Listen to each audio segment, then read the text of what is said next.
فَبِأَيِّ آلَاءِ رَبِّكُمَا تُكَذِّبَانِ، پھر تم اپنے رب کی کس کس نعمت کو جھٹلاؤ گے. مرج البحرین یلتقیان، دو سمندر اس نے اس طرح سے بنائے کہ وہ باہم ملے ہوئے ہیں. بینہما برزخ لا یبغیان، اور ان کے درمیان پردہ ہے اور وہ حد سے تجاوز نہیں کرتے ہیں. فَبِأَيِّ آلَاءِ رَبِّكُمَا تُكَذِّبَانِ، پھر فرمایا یخرج منہما اللؤلؤ والمرجان، وہی جو سمندر ہیں ان کے اندر سے لؤلؤ والمرجان، موتی اور مونگے نکلتے ہیں. فَبِأَيِّ آلَاءِ رَبِّكُمَا تُكَذِّبَانِ وَلَهُ الْجَوَارِ الْمُنْشَآتُ فِي الْبَحْرِ كَالْأَعْلَامِ، اور اسی کے ہیں چلنے والے جہاز اور کشتیاں جو سمندر میں تیرتی ہیں. فَبِأَيِّ آلَاءِ رَبِّكُمَا تُكَذِّبَانِ كُلُّ مَنْ عَلَيْهَا فَانٍ كُلُّ مَنْ عَلَيْهَا فَانٍ وَيَبْقَى وَجْهُ رَبِّكَ ذُو الْجَلَالِ وَالْإِكْرَامِ. تو یہاں تک رکھتے ہیں انشاءاللہ، اور پھر اس کے بعد کوشش کریں گے کہ آگے بھی اگر وقت ہوا تو پھر اس کو آگے لے کر چلیں گے. تو یہاں پر جو سب سے اہم چیز آئی ہے وہ ہے دراصل 31 مرتبہ اللہ ذوالجلال والاکرام کی طرف سے اتمام حجت کے لیے انسانوں سے اور جنوں سے یہ کہنا کہ فَبِأَيِّ آلَاءِ رَبِّكُمَا تُكَذِّبَانِ. اور یہ آیت اتنی مشہور ہے کہ ہمیں اس کا مفہوم پتہ ہے، معلوم ہے، لیکن اس کے اندر جو لفظ آیا ہے وہ ہے اعلیٰ. اب اعلیٰ اور نعمتن میں کیا فرق ہے، یہ بات سمجھنے کی ہے. اعلیٰ اور نعمتن، اور ہم نے پچھلے سبق میں یہ پڑھا تھا کہ ہر انعام اکرام نہیں ہے، لیکن ہر اکرام انعام ہے. جس پر اللہ سبحانہ و تعالیٰ اکرام کرتے ہیں تو اس کے لیے وہ بہت بڑی نعمت ہے. تو یہاں پر اعلیٰ کا لفظ آیا ہے، اور صرف سورہ الرحمن ہی کے اندر نہیں بلکہ 2-3 اور مقامات پر بھی نعمت کے بجائے اعلیٰ کا لفظ آیا ہے. جیسا کہ سورہ الاعراف میں اللہ سبحانہ و تعالیٰ فرماتے ہیں فَاذْكُرُوا آلَاءَ اللَّهِ لَعَلَّكُمْ تُفْلِحُونَ. اللہ تعالیٰ کی جو نعمتیں ہیں، اب اردو ترجمہ تو نعمت ہی ہوگا، لیکن اعلیٰ کا معنی صرف نعمت نہیں ہے، تو اس کو تم یاد کرو. اور پھر اسی طرح سے رسول اللہ صلی اللہ علیہ وسلم نے اس سورہ اور اس آیت کے بارے میں فرمایا. ایک دفعہ رسول اللہ صلی اللہ علیہ وسلم اپنے گھر سے باہر آئے اور انہوں نے سورہ الرحمن کی تلاوت اپنے صحابہ کے سامنے کی. اور تلاوت کرنے والا وہ ہو کہ جس کے قلب اطہر پہ قرآن اترتا ہے، اور جس سورہ کی تلاوت کی جا رہی ہو وہ سورہ الرحمن ہو، تو کیا ہی منظر ہوگا، کیا ہی کیفیت ہوگی. تو صحابہ نے خاموشی سے سنا اور خاموش رہے.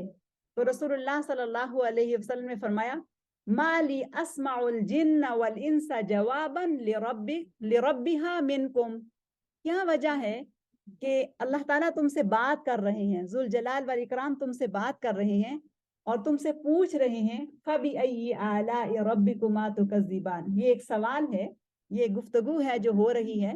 تو کیا ہے کہ میں تم سے اس کا جواب نہیں سن رہا جیسا جواب میں نے جنوں سے سنا تھا، کہ جب ان کے سامنے میں نے یہ آیت تلاوت کی تھی اور میں نے ان کو سنایا تھا کہ فَبِأَيِّ آلَاءِ رَبِّكُمَا تُكَذِّبَانِ، تو جنوں نے یہ جواب دیا تھا لا شیء من آلائک ربنا نکذب فلک الحمد. لا شیء من آلائک ربنا، اے ہمارے رب تیری نعمتوں میں کچھ بھی ایسا نہیں ہے کہ جس کو ہم جھٹلا سکیں. تیری نعمتیں جو ہیں، تیرا اکرام جو ہے، انعام، وہ مکمل ہے، اتمام والا ہے. اور فلک الحمد، تمہارے ہی لیے حمد ہے. اور ایک اور حدیث میں بھی اسی مفہوم کی حدیث ہے جس میں رسول اللہ صلی اللہ علیہ وسلم نے فرمایا کہ صحابہ سے کہ تم خاموش ہو جبکہ تمہیں یہ جواب دینا چاہیے، اور تم سے تمہاری خاموشی ہے جبکہ جنوں کی طرف سے زیادہ اچھا جواب مجھے ملا تھا. اور پھر یہی فرمایا لا شیء من نعمت ربنا نکذب فلک الحمد. تو اعلیٰ کا معنی کیا ہے؟ اعلیٰ کا معنی خالی نعمت نہیں ہے. نعمت، اعلیٰ اور نعمت میں فرق کیا ہے؟ اعلیٰ کا مطلب یہ ہے، اس کا جو ایک خاص معنی ہے وہ ہے دراصل البلوغ. اور اس کا مطلب یہ ہے کہ وہ نعمت کہ جو خاص طور پر انسان کی ضرورت کے لیے یا مخلوقات کی کسی بھی ضرورت کو پورا کرنے کے لیے ڈیزائن کی گئی ہو، وہ نعمت کہ جو بنائی گئی ہو، جو ڈیزائن کی گئی ہو، اس کی ضرورت کے عین مطابق جس نے اس نعمت کو استعمال کرنا ہے۔ اور دوسرا معنی ہے دراصل عہد، یعنی وعدہ، کہ جس رب نے انسان کو پیدا کیا اور اس انسان کی ضرورتوں کو پورا کرنے کے لیے اس نے اس پوری کائنات کو کی بساط بچھا دی اور سب چیزوں کو اس کے لیے مسخر کر دیا، دراصل اس کی یہ ذمہ داری تھی کہ وہ اپنی مخلوقات کی ضرورتوں کو پورا کرتا۔ اور یہ معنی بھی بہت اہم ہے جس کو ہم انشاءاللہ سورہ الرحمن کی آیات کے اس کے ریفلیکشن میں ہم انشاءاللہ دیکھیں گے۔ العہد والخلق، کہ یہ اللہ سبحانہ وتعالیٰ کی ذمہ داری ہے کہ وہ اپنی مخلوقات کی ضرورتوں کو پورا کرے، اور وہ بہترین انداز میں اپنی مخلوق کی ضرورتوں کو پورا کر رہا ہے۔ اور اس کے بعد ایک اور معنی ہے اس کا، وہ یہ ہے کہ اللہ سبحانہ وتعالیٰ اپنی مطلق قدرت کے ساتھ، اپنی ایبسولوٹ پاور کے ساتھ انسان کو جو کچھ بھی دے رہا ہے، اس کے پیچھے اس کا عطف، اس کا لطف، اس کی مہربانی، اس کا کرم، اس کا کریم ہونا کہ وہ الاکرام ہے، بندوں کے لیے اکرام ہے، وہ سب کا سب موجود ہے۔ اس نے انسانوں کو جو کچھ بھی عطا کیا ہے محبت سے عطا کیا ہے، اور ان کی ضرورتوں کے عین مطابق اس کو مکمل اور پرفیکٹ بنا کے ان کو عطا کیا ہے۔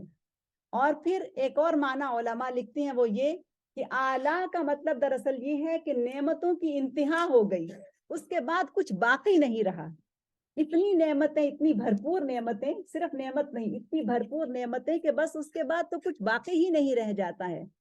اور پھر اس کے بعد ایک اور معنی ہے وہ یہ ہے کہ اللہ سبحانہ و تعالیٰ کی صفات الکمال کا اظہار، اور ہم نے پہلے سبق میں یہ پڑھا تھا کہ اللہ سبحانہ و تعالیٰ پر ایمان لانے کے ساتھ ساتھ اس کی 3 صفات کے اوپر ایمان لانا ضروری ہے۔ صفات الوحدانیہ آپ کو یاد ہوگا، اور صفات الکمال والجمال، کہ اس کا جو کمال و جمال ہے اس کا۔ تو یہ جو لفظ ہے الاعلیٰ، یہ دراصل اللہ سبحانہ و تعالیٰ کی صفات کمال اور جمال کا مطلق تعارف ہے، اور مکمل طور پر یہ بتاتا ہے کہ اس کی صفات جو ہیں وہ کیسی ہیں، اور کس کمال سے اور کس جمال سے اس نے اپنی نعمتوں کا بندوں کے اوپر اتمام کیا ہے۔ اور اس میں دراصل علماء یہ کہتے ہیں کہ اس میں رحمت کے ساتھ ساتھ عطف یعنی محبت اور نرمی بھی موجود ہے، اور سواء کان بالامر او بالتقدیر او بالخلق، یعنی جو اس کی جو تقدیر ہے، اس کے جو فیصلے ہیں وہ بھی اس کے اندر آ جاتے ہیں، اس کے جو احکام ہیں، حکم ہیں، وہ بھی سارے اس کے اندر آ جاتے ہیں، اور مخلوق کے لیے اس کے جتنے ارادے ہیں وہ بھی اس کے اندر آ جاتے ہیں۔ اتنا بڑا یہ لفظ ہے، یعنی ہم پڑھتے ہیں نا قرآن مجید میں یرید اللہ، اللہ تعالیٰ یہ چاہتا ہے، اللہ تعالیٰ یہ چاہتا ہے، تو جو اس کی چاہت ہے بندوں سے، وہ چاہتا کیا ہے، جو اس کی چاہت اور ارادہ ہے وہ بھی سارے کا سارا اس کے اندر آ جاتا ہے۔ پھر اس کے اندر ایک اور چیز ہے اعلیٰ کے اندر، وہ یہ کہ جو بھی یہ جو اعلیٰ جس کا ابھی ذکر آ رہا ہے سورہ کے اندر، اس کے اندر دراصل نظم ہے، ترتیب ہے۔ ایسے نہیں ہے کہ اس نے کسی بھی چیز کو بے ترتیب پیدا کر دیا ہو، ایسے ہی نہیں ہے کہ کسی بھی چیز کو حادثاتی طور پر پیدا کر دیا ہو، ایسا نہیں ہے، بلکہ پوری ترتیب ہے اور پوری تیاری ہے۔ اس کو پیش کرنے سے پہلے پوری تیاری ہے۔ کیا کوئی یہ کہے کہ سورج یوں ہی پیدا ہو گیا؟ نہیں، ایسا نہیں ہے، اس کے پیچھے پوری پلاننگ اور تیاری موجود ہے۔ کیا کوئی یہ کہے کہ وہ جو رب المشرقین و رب المغربین ہے اس نے خواہ ہی یہ سیزن اور یہ موسم بنا دیے؟ نہیں، پوری تیاری ہے اس کے پیچھے۔ اگر کوئی یہ کہے کہ اس نے انسان کو جو نطق دیا ہے یہ خواہ ہی مل گیا ہے، نہیں، پوری تیاری ہے اس کے پیچھے کہ یہ زبان جو ہے انسان کو دی جانی ہے، جو نطق سکھایا جانا ہے، تو اس کے پیچھے اس کی پوری تیاری موجود ہے۔ تو اس کی مخلوق کے لیے اس کی تیاری، اس کے تمام اسباب کا مکمل ہونا، اس کے اندر اس کی ترتیب اور تنظیم ہونا، اور پھر اس کے اندر نعمتوں کو مکمل کر دینا، اور پھر نعمتیں بھی وہ کہ جو ظاہر بھی ہیں اور باطن بھی ہیں، چھپی ہوئی بھی ہیں اور کھلی بھی ہیں، اور وہ نعمتیں بھی کہ جو دنیاوی ہیں اور وہ نعمتیں بھی کہ جو اخروی ہیں. اور بعض اوقات جس صرف نعمت کا لفظ لیتے ہیں تو وہ اس سے مراد صرف دنیاوی نعمت ہوتی ہے, اخروی نعمت نہیں ہوتی ہے, لیکن اعلیٰ کے اندر دنیا کی نعمتیں بھی ہیں اور آخرت کی نعمتیں بھی ہیں. اور اسی لیے قرآن مجید میں اس لفظ کو جہاں پہ ذکر کیا اعلیٰ کی طرح سے, تو اس میں جو مفہوم ہے وہ بہت بڑا مفہوم ہے. اگر ہم اس کو دیکھیں, ایک اور مقام پر آتا ہے کہ فَاذْكُرُوا آلَاءَ اللَّهِ وَلَا تَعْثَوْا فِي الْأَرْضِ مُفْسِدِينَ. اللہ تعالیٰ کی جو نعمتیں تمہارے اوپر ہیں, اب اعلیٰ کا معنی ذہن میں رکھتے ہوئے اس آیت کے اوپر غور کیجئے گا کہ اذْكُرُوا آلَاءَ اللَّهِ وَلَا تَعْثَوْا فِي الْأَرْضِ مُفْسِدِينَ. اب اگر تمہیں ان نعمتوں کا ادراک ہو جائے, یہ جو آیت 31 مرتبہ اس سورہ میں پیش ہو رہی ہے, چیلنج کے طور پر یا سوال کے طور پر یا اتمام حجت کے طور پر, فَبِأَيِّ آلَاءِ رَبِّكُمَا تُكَذِّبَانِ, اگر یہی بات سمجھ میں آ جائے تو پھر تو سوال ہی نہیں پیدا ہوتا کہ تم اس کی نافرمانی کرنے لگ جاؤ. یہ ہو ہی نہیں سکتا کہ پھر تم اس کے قریب نہ جاؤ, یہ ہو ہی نہیں سکتا کہ پھر تم اس سے محبت نہ کرو, یہ ہو ہی نہیں سکتا کہ پھر تم اس کی اطاعت پر آمادہ نہ ہو. یہ نہیں ہو سکتا جب یہ بات سمجھ میں آ جاتی ہے. اور پھر اس میں ایک اور معنی ہے, وہ یہ ہے کہ اللہ سبحانہ و تعالی اپنی ان نعمتوں کے اندر محسن ہے, یعنی اس نے احسان کا رویہ اختیار کیا ہے. اور اسی سورہ کے آخر میں جا کے آتا ہے هل جزاء الاحسان الا الاحسان, اور اس کا بھی اس کے ساتھ بہت گہرا تعلق ہے. اور احسان اللہ سبحانہ و تعالیٰ کا, یعنی اس نے ہر کام کو بہترین انداز میں کیا ہے, اس کا انسانی زندگی کے اندر بہت گہرا تعلق ہے. اور اس میں یہ ہے کہ جب ہم نعمت کا لفظ لیتے ہیں نا, تو نعمت کا تعلق انسان کے ساتھ اللہ تعالیٰ کی طرف سے وہ نعمت بھی ہے کہ جس کو وہ رب ہونے کی حیثیت سے انسان کو عطا کرتا ہے, اور وہ نعمت بھی ہے کہ جو بندے کے شکر ادا کرنے کے بدلے میں بھی وہ اس کو عطا کرتا ہے. تو دونوں طرف سے یہ ہو سکتا ہے کہ اللہ تعالیٰ کا انعام اور بندے کا شکر گزاری والا رویہ جس پر اس کو یہ نعمت ملتی ہے. لیکن اعلیٰ کا اس کے ساتھ کوئی تعلق نہیں ہے, یعنی کوئی کہے کہ بندے چونکہ شکر گزار ہیں, بندے چونکہ اطاعت گزار ہیں, بندے چونکہ رب کو مان رہے ہیں, تو اس لیے اللہ سبحانہ و تعالیٰ ان کو اپنی اعلیٰ یعنی اپنی نعمتیں جو ہیں وہ عطا کر رہا ہے. ایسا نہیں ہے. اعلیٰ کا تعلق خالص ذوالجلال کے ساتھ ہے, والاکرام کے ساتھ ہے, یہ خالص اس کے لیے ہے سبحانہ و تعالیٰ. اور پھر نعمت کے اندر ایک اور چیز ہے, وہ یہ کہ نعمت یہ تبدیل ہو سکتی ہے, نعمت چھن سکتی ہے, نعمت کسی وقت ہو سکتی ہے, کسی وقت نہیں ہو سکتی. مثلا صحت ایک اللہ تعالیٰ کی طرف سے نعمت ہے, کیا ہمیشہ صحت رہے گی؟ ایسا نہیں ہوتا ہے. وہ نعمت جو ہے وہ زائل بھی ہو سکتی ہے. اور بھی بہت ساری ایسی نعمتیں ہیں کہ جو اللہ تعالیٰ نے انسان کو دے رکھی ہیں, کسی وقت انسان کے پاس موجود ہوتی ہیں, کسی وقت وہ نہیں بھی ہوتی. یہ دونوں چیزیں اس کے اندر آتی ہیں. لیکن اعلیٰ وہ نعمتیں ہیں کہ جو لم یتغیر, جو تبدیل نہیں ہوتی ہیں, کسی صورت تبدیل نہیں ہوتی ہیں, اور تب تک تبدیل نہیں ہوں گی جب تک اللہ تعالیٰ کا حکم ہوگا. اور جب اللہ تعالیٰ خود ان کو تبدیل کرنا چاہے گا تو پھر وہ ان کو تبدیل کر لے گا, اس لیے کہ وہ مسبب الاسباب ہے, اسباب کی قید میں وہ نہیں ہے. تو یہ جو معنی ہمیں پتہ چلتا ہے نا کہ اعلیٰ جو ہے وہ دراصل النعمہ الثابتہ, یعنی پرفاؤنڈ نعمت, ایسی نعمت کہ جو کبھی متغیر نہیں ہو سکتی, جو کبھی تبدیل نہیں ہو سکتی, جو کبھی ختم نہیں ہو سکتی.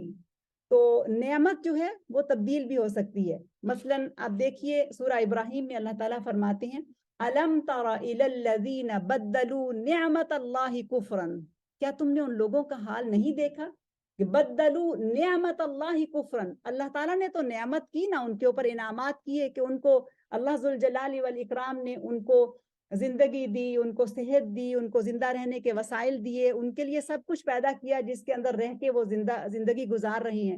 اب انہوں نے ان نعمتوں کو کفر سے تبدیل کر دیا, انکار کر دیا, ناشکری کر دی, نہ مان کے دیا. اب انسان کا معاملہ ہوتا ایسے ہی ہے. دیکھیں جب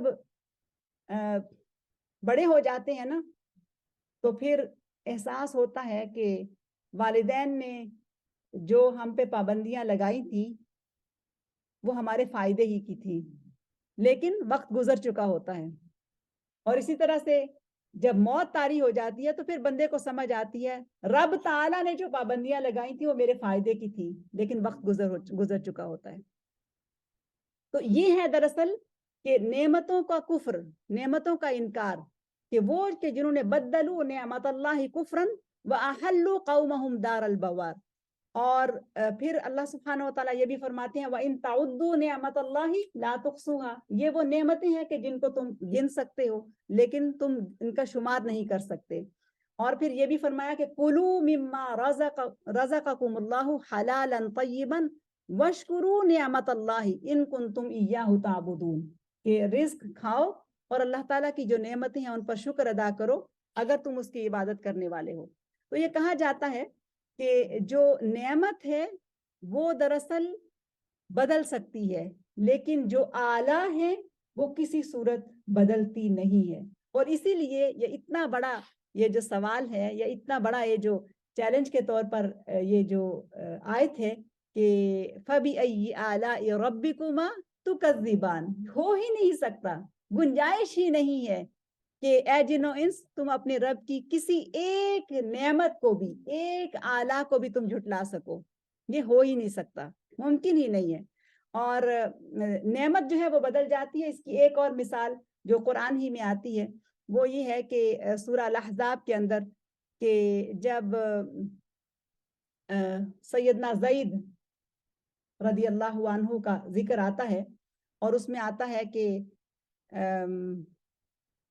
اللہ سبحانہ وتعالیٰ نے ان کے اوپر جو نعمت کی تھی وَإِذْ تَقُولُ لِلَّذِي أَنْعَمَ اللَّهُ عَلَيْهِ وَأَنْعَمْتَ عَلَيْهِ أَمْسِكْ عَلَيْكَ زَوْجَكَ. کہ جب تو یہ کہہ رہا تھا اس شخص سے انعم اللہ علیہ جس پر اللہ تعالیٰ نے انعام کیا اور تو نے بھی اس کے اوپر انعام کیا تھا، امسک علیک زوجک کہ اپنی بیوی کو اپنے پاس روکے رکھ. تو وہاں پر بھی انعام کا لفظ آ رہا ہے. تو اس کا مطلب یہ ہے کہ انعام اللہ سبحانہ و تعالیٰ کی طرف سے ہے اور کبھی کبھی انعام انسان کسی دوسرے انسان کے اوپر بھی کرتا ہے اس کے ساتھ حسن سلوک کر کے، اس کو کچھ دے کے. لیکن اللہ سبحانہ و تعالیٰ کی آلہ صرف اس کے لیے خاص ہیں، صرف اس کے لیے خاص ہیں، اس میں کسی انسان کا کوئی تعلق نہیں ہے.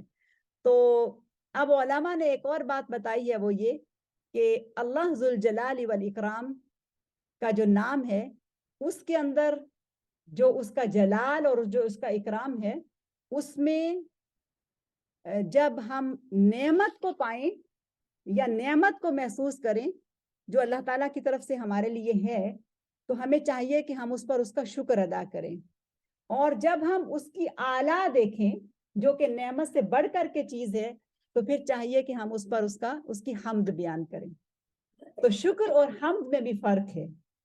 شکر یہ ہے کہ جب کوئی نعمت انسان لیتا ہے اس کو استعمال کرتا ہے، اس کو برتتا ہے تو پھر دل کے اندر جو اس کے احساسات اور جذبات پیدا ہوتے ہیں وہ دراصل تشکر کے ہوتے ہیں، شکر کے ہوتے ہیں.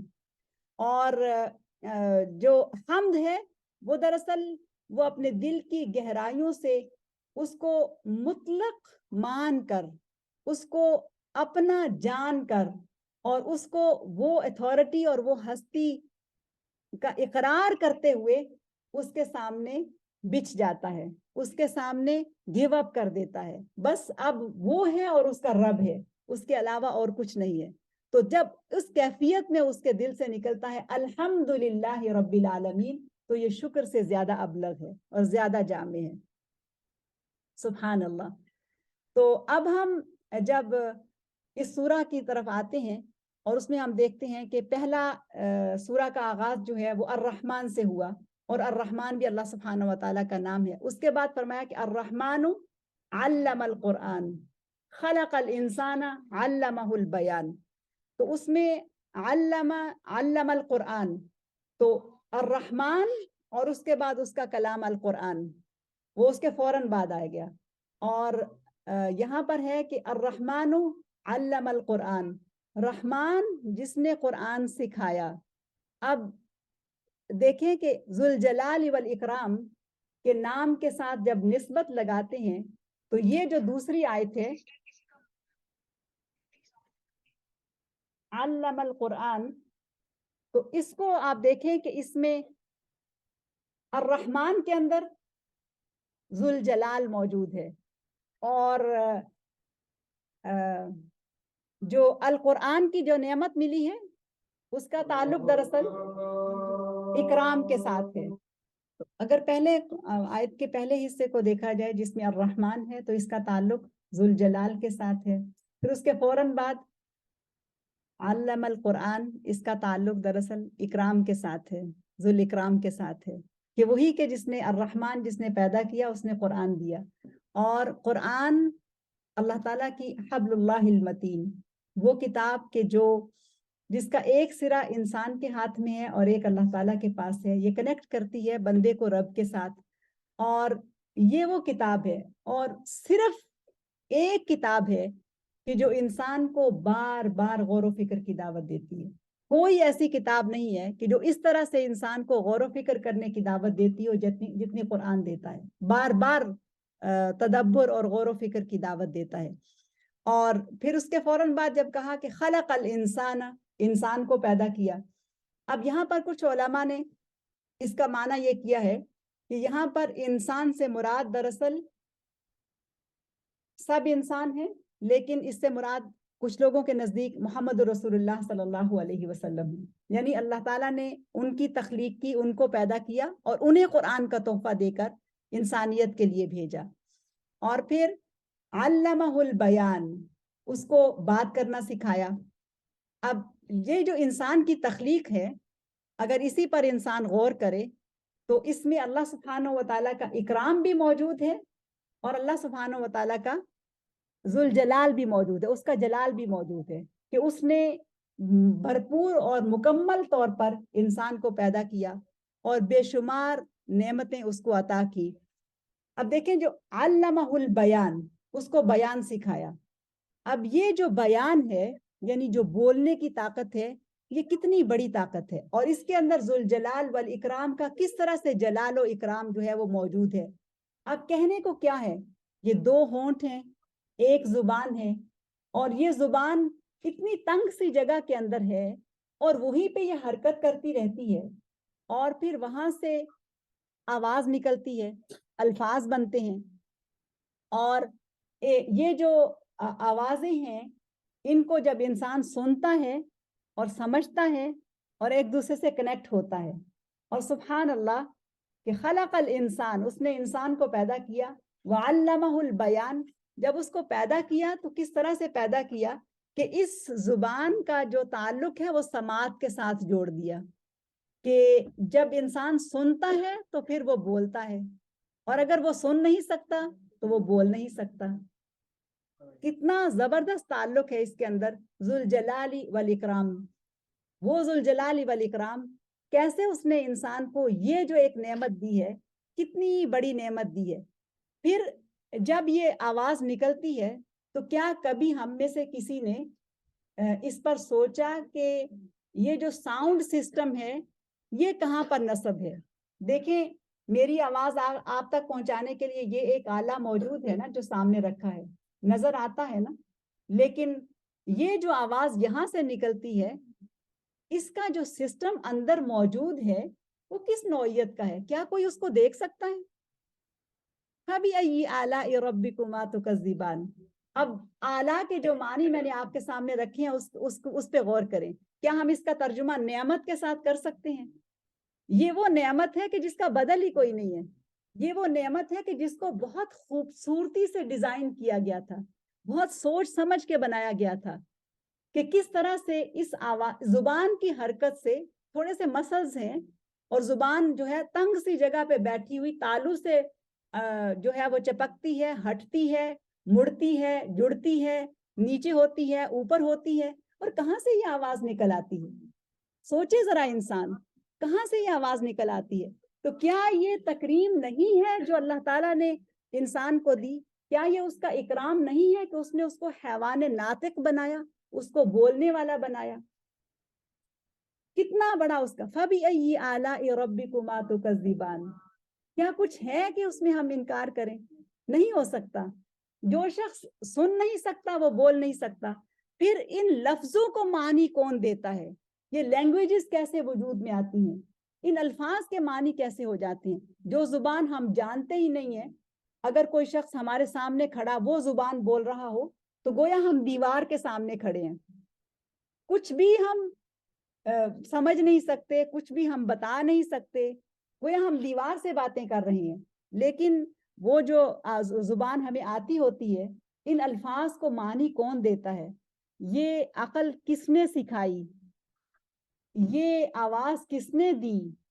فَبِأَيِّ آلَاءِ رَبِّكُمَا تُكَذِّبَانِ. صرف اس ایک نعمت کے اوپر انسان غور کرے، اور پھر وہی زبان ہے کہ جس کو انسان استعمال کرتا ہے اور بے جا استعمال کرتا ہے. اور اسی زبان سے وہ اسی بنانے والے، اسی دینے والے کی نافرمانیاں کرتا ہے. اسی زبان سے وہ اس کی ناشکری کرتا ہے. اسی زبان سے وہ کفریہ کلمے کہتا ہے. اسی زبان سے وہ ایسی ایسی باتیں کر جاتا ہے کہ جو اس کو اسفل السافلین کے اندر پہنچا دیتی ہیں، اسفل السافلین کے اندر پہنچا دیتی ہیں. کبھی سوچا کتنی دفعہ ہم نے یہ سورہ پڑھی ہوگی، ہم یہاں سے گزر گئے ہوں گے، لیکن پھر سے پڑھیں، پھر سے غور کریں. الرحمن علم القرآن خلق الانسان علمہ البیان، جس نے اس کو بات کرنا سکھایا. ان آوازوں کو معنی کون دیتا ہے؟ ان لاکھوں لفظوں اور ہزاروں زبانوں کا خالق کون ہے؟ ذوالجلال والاکرام. سوچیں ذرا. اب اس لفظ اس انداز سے اگر اس پہ سوچیں تو کیا نعمت کا لفظ اور اعلیٰ کا لفظ دونوں برابر جا سکتے ہیں؟ نہیں ہو سکتا. صرف یہ ایک چیز ریفلیکشن کے لیے بہت کافی ہے، اللہ تعالیٰ کا تعارف دینے کے لیے بہت کافی ہے. پھر ہم جب آگے چلتے ہیں اور اگلی آیت میں ہمیں یہ پتہ چلتا ہے کہ الشمس والقمر بحسبان والنجم والشجر یسجدان. کتنا بڑا تعارف اس میں ذوالجلال والاکرام کا ہے. تھوڑا سا ہی غور کر لیں تھوڑی دیر کے لیے. اصل میں نا ہمارے پاس بھی یہ جو ہے نا، جو ہمارا تصور ہے نا ثواب کا تصور، وہی بہت عجیب ہے. ہمارے نزدیک ثواب صرف یہ ہے کہ قرآن کو پڑھ لیا جائے، جبکہ ابھی میں نے آپ سے کہا کہ کوئی کتاب روئے زمین پر نہیں ہے جو قرآن سے بڑھ کر غور و فکر کی دعوت دیتی ہو. میں ثواب سے انکار نہیں کر رہی، لیکن اس سے بڑا ایک مقصد ہے جو موجود ہے. اب یہ جو سورج ہے یہ اللہ سبحانہ و تعالیٰ کی بہت بڑی نعمت ہے، اور اللہ تعالیٰ نے اس کو ایک بہترین پلاننگ کے مطابق پیدا کیا ہے، اور پھر زمین سے اس کا جتنا فاصلہ ہونا چاہیے، جتنی اس کی ضرورت ہے اس کے مطابق اس کو طے کر دیا ہے. اور پھر ایک مقرر راستے پر یہ چلتا چلا جا رہا ہے. اور کیا ہم میں سے کسی کو پتا ہے کہ 600 میل فی سیکنڈ کی رفتار سے یہ بھاگ رہا ہے؟ 600 میل فی سیکنڈ کی رفتار سے یہ سورج جو ہے وہ بھاگ رہا ہے. اور صرف اکیلا نہیں ہے، الشمس والقمر بحسبان، اس کے ساتھ اس کا پورا خاندان ہے. 9 سیارے ہیں اور 27 قسم کے چاند ہیں، اور لاکھوں کروڑوں جو سٹارز ہیں، گلیکسیز ہیں. پوری ایک دنیا ہے جو وہاں پر موجود ہے، اور یہ سب چلتے چلے جا رہے ہیں، اور ایک پوری سپیڈ ہے جس کے مطابق چلتے جا رہے ہیں. کبھی ایسا نہیں ہوتا کہ کوئی ان میں سے ایک ہی تھک کر پیچھے رہ جائے یا کوئی غلطی سے اپنے کام کو کرنا چھوڑ دے. سب اپنے اپنے پروگرام کے مطابق بہت تابعداری کے ساتھ وہ رب ذوالجلال والاکرام کی دی ہوئی ڈیوٹی کو ادا کرتے چلے جا رہے ہیں. اب اگر کوئی کہے کہ چل رہے ہیں، چلانے والا کوئی نہیں ہے. اب اگر کوئی یہ کہے کہ ڈیزائن موجود ہے، ڈیزائنر کوئی نہیں ہے. اب اگر کوئی یہ ہے کہ قانون موجود ہے، قانون نافذ کرنے والا کوئی نہیں ہے. ایک قانون بحسبان، ایک قانون کے مطابق یہ چل رہے ہیں، لیکن قانون نافذ کرنے والا ہی کوئی نہیں، یا کوئی اس قانون نافذ کرنے والے کو کوئی پہچانے نہیں، تو کتنی بڑی حماقت ہے. کوئی یہ کہے کہ یہ حادثہ ہے، کیسے ہو سکتا ہے؟ دیکھیں ذرا کہ النجم والشجر یسجدان، اب نہ صرف اوپر کی دنیا بلکہ زمین کے اوپر بھی جو کچھ ہے وہ سب کے سامنے اس کے سامنے سجدہ ریز ہے۔ اب انسان کو اللہ سبحانہ و تعالیٰ نے سجدے کی جو طاقت دی ہے وہ دراصل اس کی بہترین ساخت کے مطابق، اس کے اختیار کے مطابق دی ہے کہ وہ اب اختیاری طور پر سجدہ کرتا ہے، لیکن باقی جتنی بھی ساری مخلوق ہے وہ اجباری سجدہ کرتے ہیں، وہ پروگرام کیے گئے ہیں اس کے اوپر، اور وہ اس سے سرتابی نہیں کر سکتے، وہ ہر طریقے سے اللہ سبحانہ و تعالیٰ کی ان نعمتوں پر وہ سجدہ ریز ہیں اور اس کی تعریف کرتے چلے جا رہے ہیں۔ اللہ تعالیٰ کا نام السبوح بہت بڑا نام ہے، اور لگتا ہے کہ السبوح نام دراصل اس کائنات، اس پوری کائنات کی فاؤنڈیشن میں ہے، اس پوری کائنات کو پروگرام کیا گیا ہے اس السبوح کے اندر اور اس کے اوپر، کہ ہر چیز اس کی تسبیح بیان کرتی جا رہی ہے، کہ ان کے اندر مجال نہیں ہے کہ وہ اس کی تسبیح نہ کرے، بلکہ ہر نام دوسرے کی ایسی تائید کرتا ہے کہ اگر یہ دیکھا جائے کہ السبوح اللہ تعالیٰ کا وہ نام ہے کہ جس پر اس پوری کائنات کو بنایا گیا ہے، تو پھر ساتھ ہی السلام آ جاتا ہے، تو لگتا ہے کہ السلام کے بغیر تو پھر کائنات جو ہے وہ ایگزسٹ ہی نہ کر سکتی اگر اللہ تعالیٰ السلام نہ ہوتا تو، اور یہاں پر سلامتی موجود نہ ہوتی، تو وہ السبوح بھی ہے، السلام بھی ہے، اور ذوالجلال والاکرام بھی ہے۔ تو الشمس والقمر بحسبان، کیسا خوبصورت اندازہ ہے اس کے اندر، اور کتنا بہترین اندازہ ہے اس کے اندر، اور یہ سب چیزیں جو ہیں وہ اللہ تعالیٰ کے حکم سے یہ کام کرتی چلی جا رہی ہیں۔ وَالسَّمَاءَ رَفَعَهَا وَوَضَعَ الْمِيزَانَ، آسمان کو اس نے بلند کیا اور اس کے اندر میزان رکھ دی۔ اب یہ جو میزان کا لفظ ہے یہ دراصل اس کا معنی ہے دراصل عدل، میزان کا مطلب ہے عدل، اور عدل کا معنی کیا ہے؟ عدل اور انصاف کے اندر فرق ہے۔ عدل یہ ہے کہ آپ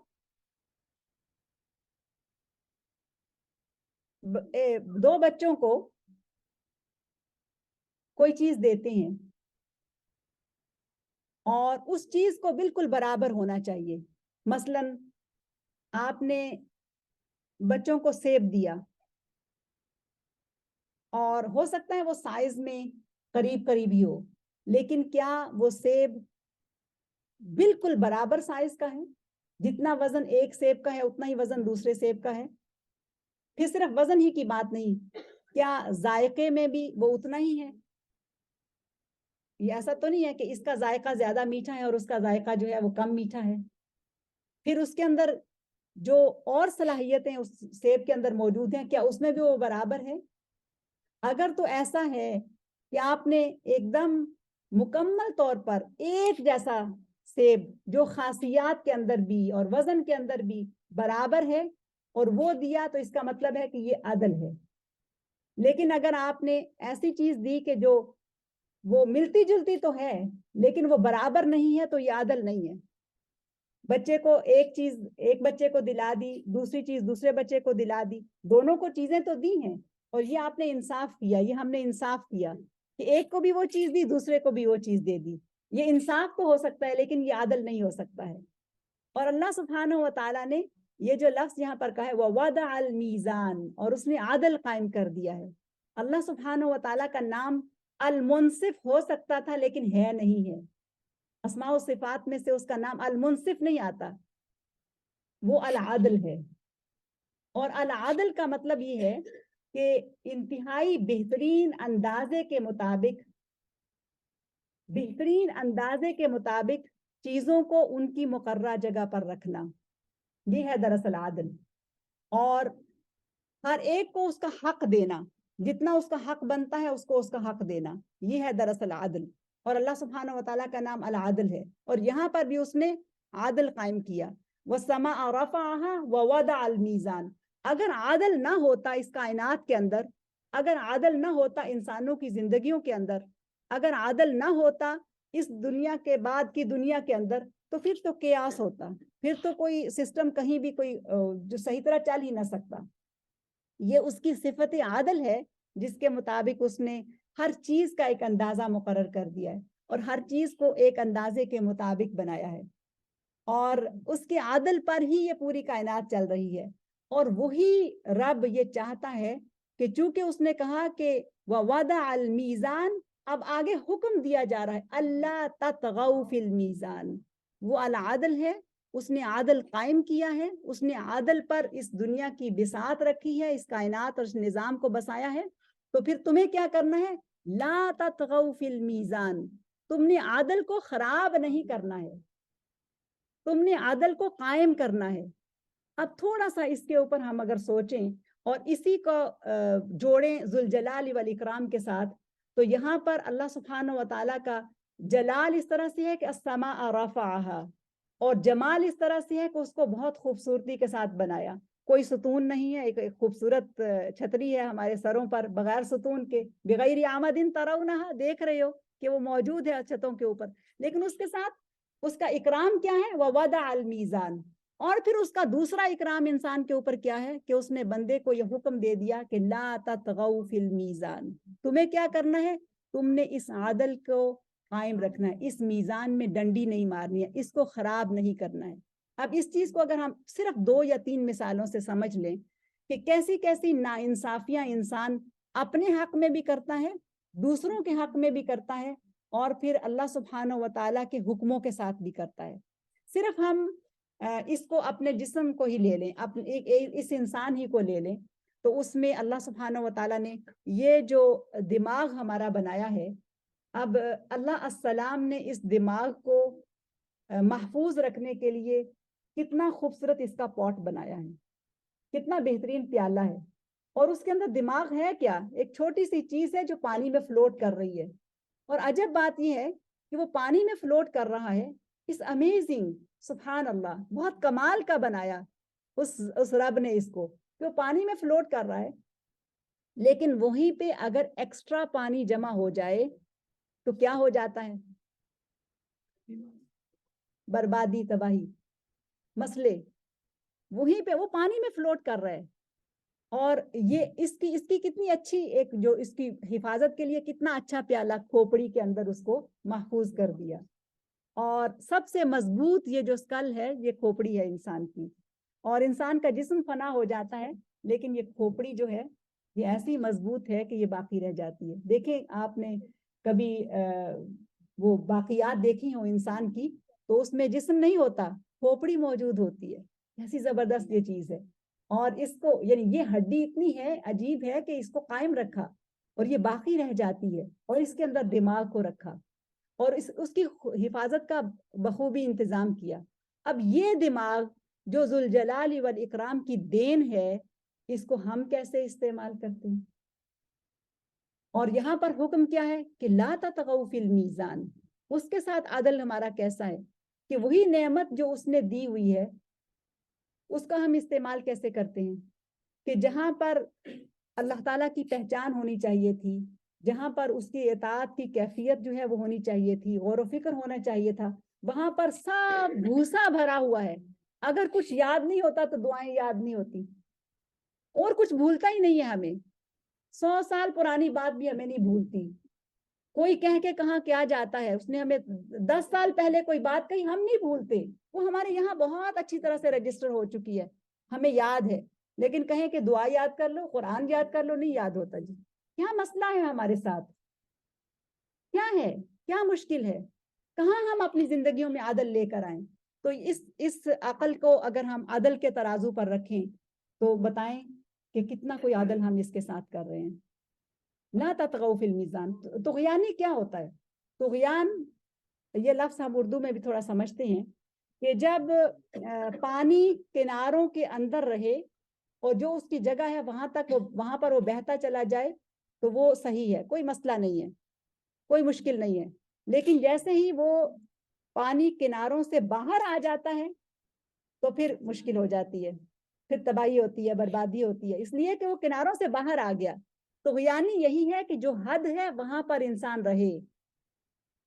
اللہ تعالیٰ نے بندوں کے لیے حدیں مقرر کر دی ہیں، اور بندوں کے کرنے کا کام یہ ہے کہ اس کی حدوں پہ رک جائیں، اس کی حدوں پہ رک جائیں۔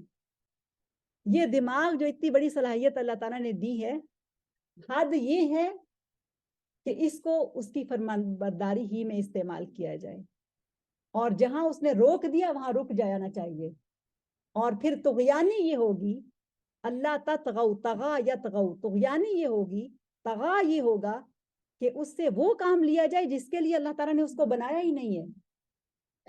اچھا دماغ سے آگے ہم آئیں تو آنکھوں کو دیکھ لیتے ہیں. اب یہ آنکھیں اللہ سبحانہ و تعالیٰ نے دی، کیسی خوبصورت اس کی یہ جو پاٹ بنائی ہے، کہاں اس کو رکھا ہے، کتنا ایک نازک سا ڈیلا ہے نا. اگر یوں ہاتھ پہ رکھ دیا جاتا تو اس کی حفاظت کرنی کتنی مشکل ہو جاتی. سوچیں ذرا، اگر میرے اور آپ کے ذمے اس آنکھ کی حفاظت ہوتی تو کتنا مشکل کام ہوتا. اتنی خوبصورت جگہ اس کی بنائی، اس میں حسن بھی ہے، اس میں ضرورت بھی ہے. ذوالجلال والاکرام، اس ذوالجلال والاکرام کا اکرام. فبأي آلاء ربكما تكذبان، اس آلہ کے اوپر سوچیں کتنی بڑی نعمت ہے. اگر یہی آنکھیں نہ ہوں تو دنیا اندھیر ہے، کتنی بڑی. اور اس کے پیچھے اس کا کنیکشن دماغ کے ساتھ ہے، اور اس کے پیچھے اس نے اللہ النور نے اپنے نور سے ایک نور دے دیا ہوا ہے جس سے انسان دیکھتا ہے. کیا عجب چیز ہے یہ. سوچتے رہیں تو ساری زندگی اسی پر سوچتے رہیں تو وہ بھی جو ہے وہ ناکافی ہو جاتی. سوچے تو صحیح. فَبِأَيِّ آلَاءِ رَبِّكُمَا تُكَذِّبَانِ. تو اب اس کو یہاں پر اس کے اندر رکھا، اور پھر صرف یہی نہیں کہ اس کو یہاں پر رکھ دیا، اس کے اندر روشنی دی، اور پھر اس کے اوپر ایک جو پردہ ہے وہ بھی بنا دیا. اس کی حفاظت کا بہت اچھا انتظام کر دیا. جب سوتے ہیں تو پردہ بند ہو جاتا ہے، جب جاگتے ہیں تو پردہ اٹھ جاتا ہے. اور اس کو وہ جو بند کرنے کے لیے بھی ہمیں کوئی ارادہ نہیں چاہیے، یہ تو بس چلتا رہتا ہے، خود کار نظام ہے، آٹومیٹک سسٹم ہے جس کے تحت ہم اس سے کام لے رہے ہیں. لیکن ہم کیا کام لیتے ہیں اس آگ سے؟ کیا دیکھتے ہیں؟ کیا ہر وہ چیز دیکھتے ہیں کہ جو دیکھنے کی ہے، یا بہت کچھ وہ دیکھتے ہیں کہ جو دیکھنے کا نہیں ہے، وہ دیکھنے کا نہیں ہے. فَبِأَيِّ آلَاءِ رَبِّكُمَا تُكَذِّبَانِ. پبلک میں انسانوں سے حیا آتا ہے، لیکن جب تنہا ہوتے ہیں تو اللہ تعالیٰ سے حیا نہیں آتی. یہ حقیقت ہے. سوچیں ذرا، ہوا اگر پردے کو ہلا دے اور انسان تنہائی میں ہو اور وہ کچھ غلط کر رہا ہو تو چونک جائے. بلی دروازہ کھول دے تھوڑا سا اور انسان تنہائی میں اور کچھ غلط کر رہا ہو تو چونک جائے. لیکن اس کو یہ نہ یاد رہے کہ اس کا پیدا کرنے والا رب ہر وقت اس کے پاس موجود ہے. یستخفون من الناس ولا یستخفون من اللہ. تم لوگوں سے تو چھپتے پھرتے ہو، اللہ سے نہیں چھپتے ہو، اللہ سے شرم نہیں کرتے ہو. یہ آنکھیں کیا دیکھتی ہیں، کب کب دیکھتی ہیں؟ سوچیں ذرا. اور ان آنکھوں کا حساب ہونا ہے، پوچھا جانا ہے. یہ جو اللہ تعالیٰ نے نعمت دی ہے، فَبِأَيِّ آلَاءِ رَبِّكُمَا تُكَذِّبَانِ، ان آنکھوں سے کیا دیکھتے ہیں؟ تو سوچیں ذرا. ہماری جلوتیں اور ہماری خلوتیں، ہماری جو پرائیویٹ لائف ہے اور ہماری جو پبلک لائف ہے، اس میں کیا چل رہا ہے؟ اور کون کون سے مناظر ہیں، کون کون سے ایسی چیزیں ہیں کہ جس پر اس آنکھ کو نہیں جانا چاہیے اور وہ جاتی ہے، اور وہ بار بار جاتی ہے. اور پھر اگر حادثاتی طور پر ایکسیڈنٹلی کسی ایک منظر کو دیکھ لیا اور گزر گئے تو ٹھیک ہے، لیکن اگر واپس آئے پھر اس کے اوپر نگاہ ڈالی تو یہ نگاہ کی چوری ہے. لا تدرکہ الابصار وہو یدرک الابصار. کیا یہ جو قرآن کے لفظ ہیں، اس سے بڑی بھی کوئی بات ہو سکتی ہے؟ کتنی پاورفل سٹیٹمنٹ ہے. لا تدرکہ الابصار وہو یدرک الابصار. وہ نگاہوں کی چوری کو جانتا ہے. خائنۃ الاعین، آنکھ کی چھوٹی سی چوری کو بھی کون جانتا ہے؟ ذوالجلال والاکرام. اس کے سامنے ہے آنکھوں کی چوری. چلیں یہ آنکھیں بھی ہو گئیں، اب کان کو دیکھ لیتے ہیں. کیا یہ اللہ تعالیٰ کی آلہ میں سے نہیں ہے؟ یہ اس کی نعمت نہیں ہے؟ کتنی بڑی نعمت ہے. اور اگر اس نعمت کا ادراک کرنا ہو تو کسی گونگے بہرے کے پاس تھوڑی دیر کے لیے بیٹھ جائیے. کیونکہ ہم نے تو پچھلی دفعہ یہ بات سیکھی تھی نا کہ ہمارے پاس تو بس محرومیاں ہیں، ہمارے پاس تو کچھ ہے نہیں. ہم خوش نہیں ہیں اس لیے کہ بس ہمیں یہ نہیں ملا اور ہمیں یہ نہیں ملا اور ہمیں یہ نہیں ملا. ہماری تو یہ کیفیت ہے. لیکن کتنے خزانے ہمارے پاس موجود ہیں جن کو ہم بغیر سوچے سمجھے رب ذوالجلال والاکرام کی دی ہوئی ان اعلیٰ اور نعمتوں کو استعمال کرتے چلے جا رہے ہیں، ہمیں اس کا احساس ہی نہیں۔ چونکہ اس نے یہ اعلیٰ ہے نا، چونکہ یہ اس میں یہ جو میں نے آپ کو اعلیٰ کا معنی بتایا تھا وہ یہ کہ اس میں دراصل اس کی تقدیر، اس کا اندازہ، اس کی پرفیکشن موجود ہے۔ اس نے ڈیزائن ایسے کیا ہے انسان کو، اور اس نے خوبصورت ڈیزائن کیا ہے انسان کو۔ خلقتہ بیدی، اے انسان تجھے میں نے اپنے ہاتھوں سے بنایا ہے۔ یہ آنکھیں تو اس کے ہاتھوں سے بنائی ہوئی ہیں، یہ کان تو اس کے ہاتھوں سے بنائے ہوئے ہیں، یہ دماغ تو اس کے ہاتھوں کی تخلیق ہے۔ وہ ایسا بڑا تخلیق کار، وہ اتنا بڑا کاریگر کہ جس نے انسان کو نک سک سے درست کیا، بہترین بنایا، کہیں کوئی کمی بیشی رہ نہیں گئی، اور ہر ایک اپنی جگہ پہ، ہر انڈیویجول اپنی جگہ پہ ایک مکمل حسن کا شاہکار ہے، کوئی شک نہیں ہے اس میں۔ اور اللہ سبحانہ و تعالیٰ نے جس طرح سے اس کو پیدا کیا ہے بہت بہترین پیدا کیا ہے۔ اچھا اب ذرا کانوں کا حال دیکھ لیں کہ کانوں سے ہم کیا سنتے ہیں، کیا سننا چاہیے، اور کیا کیا اس کے حق ہیں کہ جن کو ہم کس طرح سے ادا کرتے ہیں اور نہیں بھی ادا کرتے۔ ذرا ریفلیکٹ کرتے چلے جائیں۔ فَبِأَيِّ آلَاءِ رَبِّكُمَا تُكَذِّبَانِ، کیا یہ نعمت رب نے ذوالجلال والاکرام نے اسی لیے دی تھی کہ اس کی یوں نہ قدری کی جائے؟ کیا اس کی یوں نہ قدری کی جائے؟ نہیں، ایسا تو نہیں تھا، ایسا تو نہیں تھا میری پیاری بہنوں۔ اب پھر ان آیات کو پڑھیے۔ الرحمن خلق الرحمن علم القرآن خلق الانسان، خلق الانسان، کس نے پیدا کیا اس انسان کو؟ علمہ البیان، کس نے اس کو بولنے کی قوت دی؟ الشمس والقمر بحسبان والنجم والشجر يسجدان والسماء رفعها ووضع الميزان۔ اب یہ جو میزان ہے، جو عدل جو اس نے قائم کیا ہے، اور جس عدل کے قانون کے تحت اس نے انسان کو بنایا ہے، وہ ہم سے کیا تقاضا کرتا ہے؟ ذرا سوچیں اس کے اوپر۔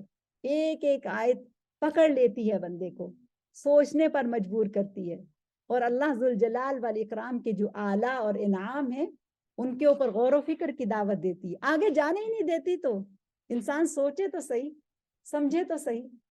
تو انشاءاللہ یہاں پر رکتے ہیں، اور نماز کے بعد اگلا حصہ ہم کریں گے۔ بسم اللہ الرحمن الرحیم۔ والسماء رفعها ووضع الميزان الا تطغوا في الميزان،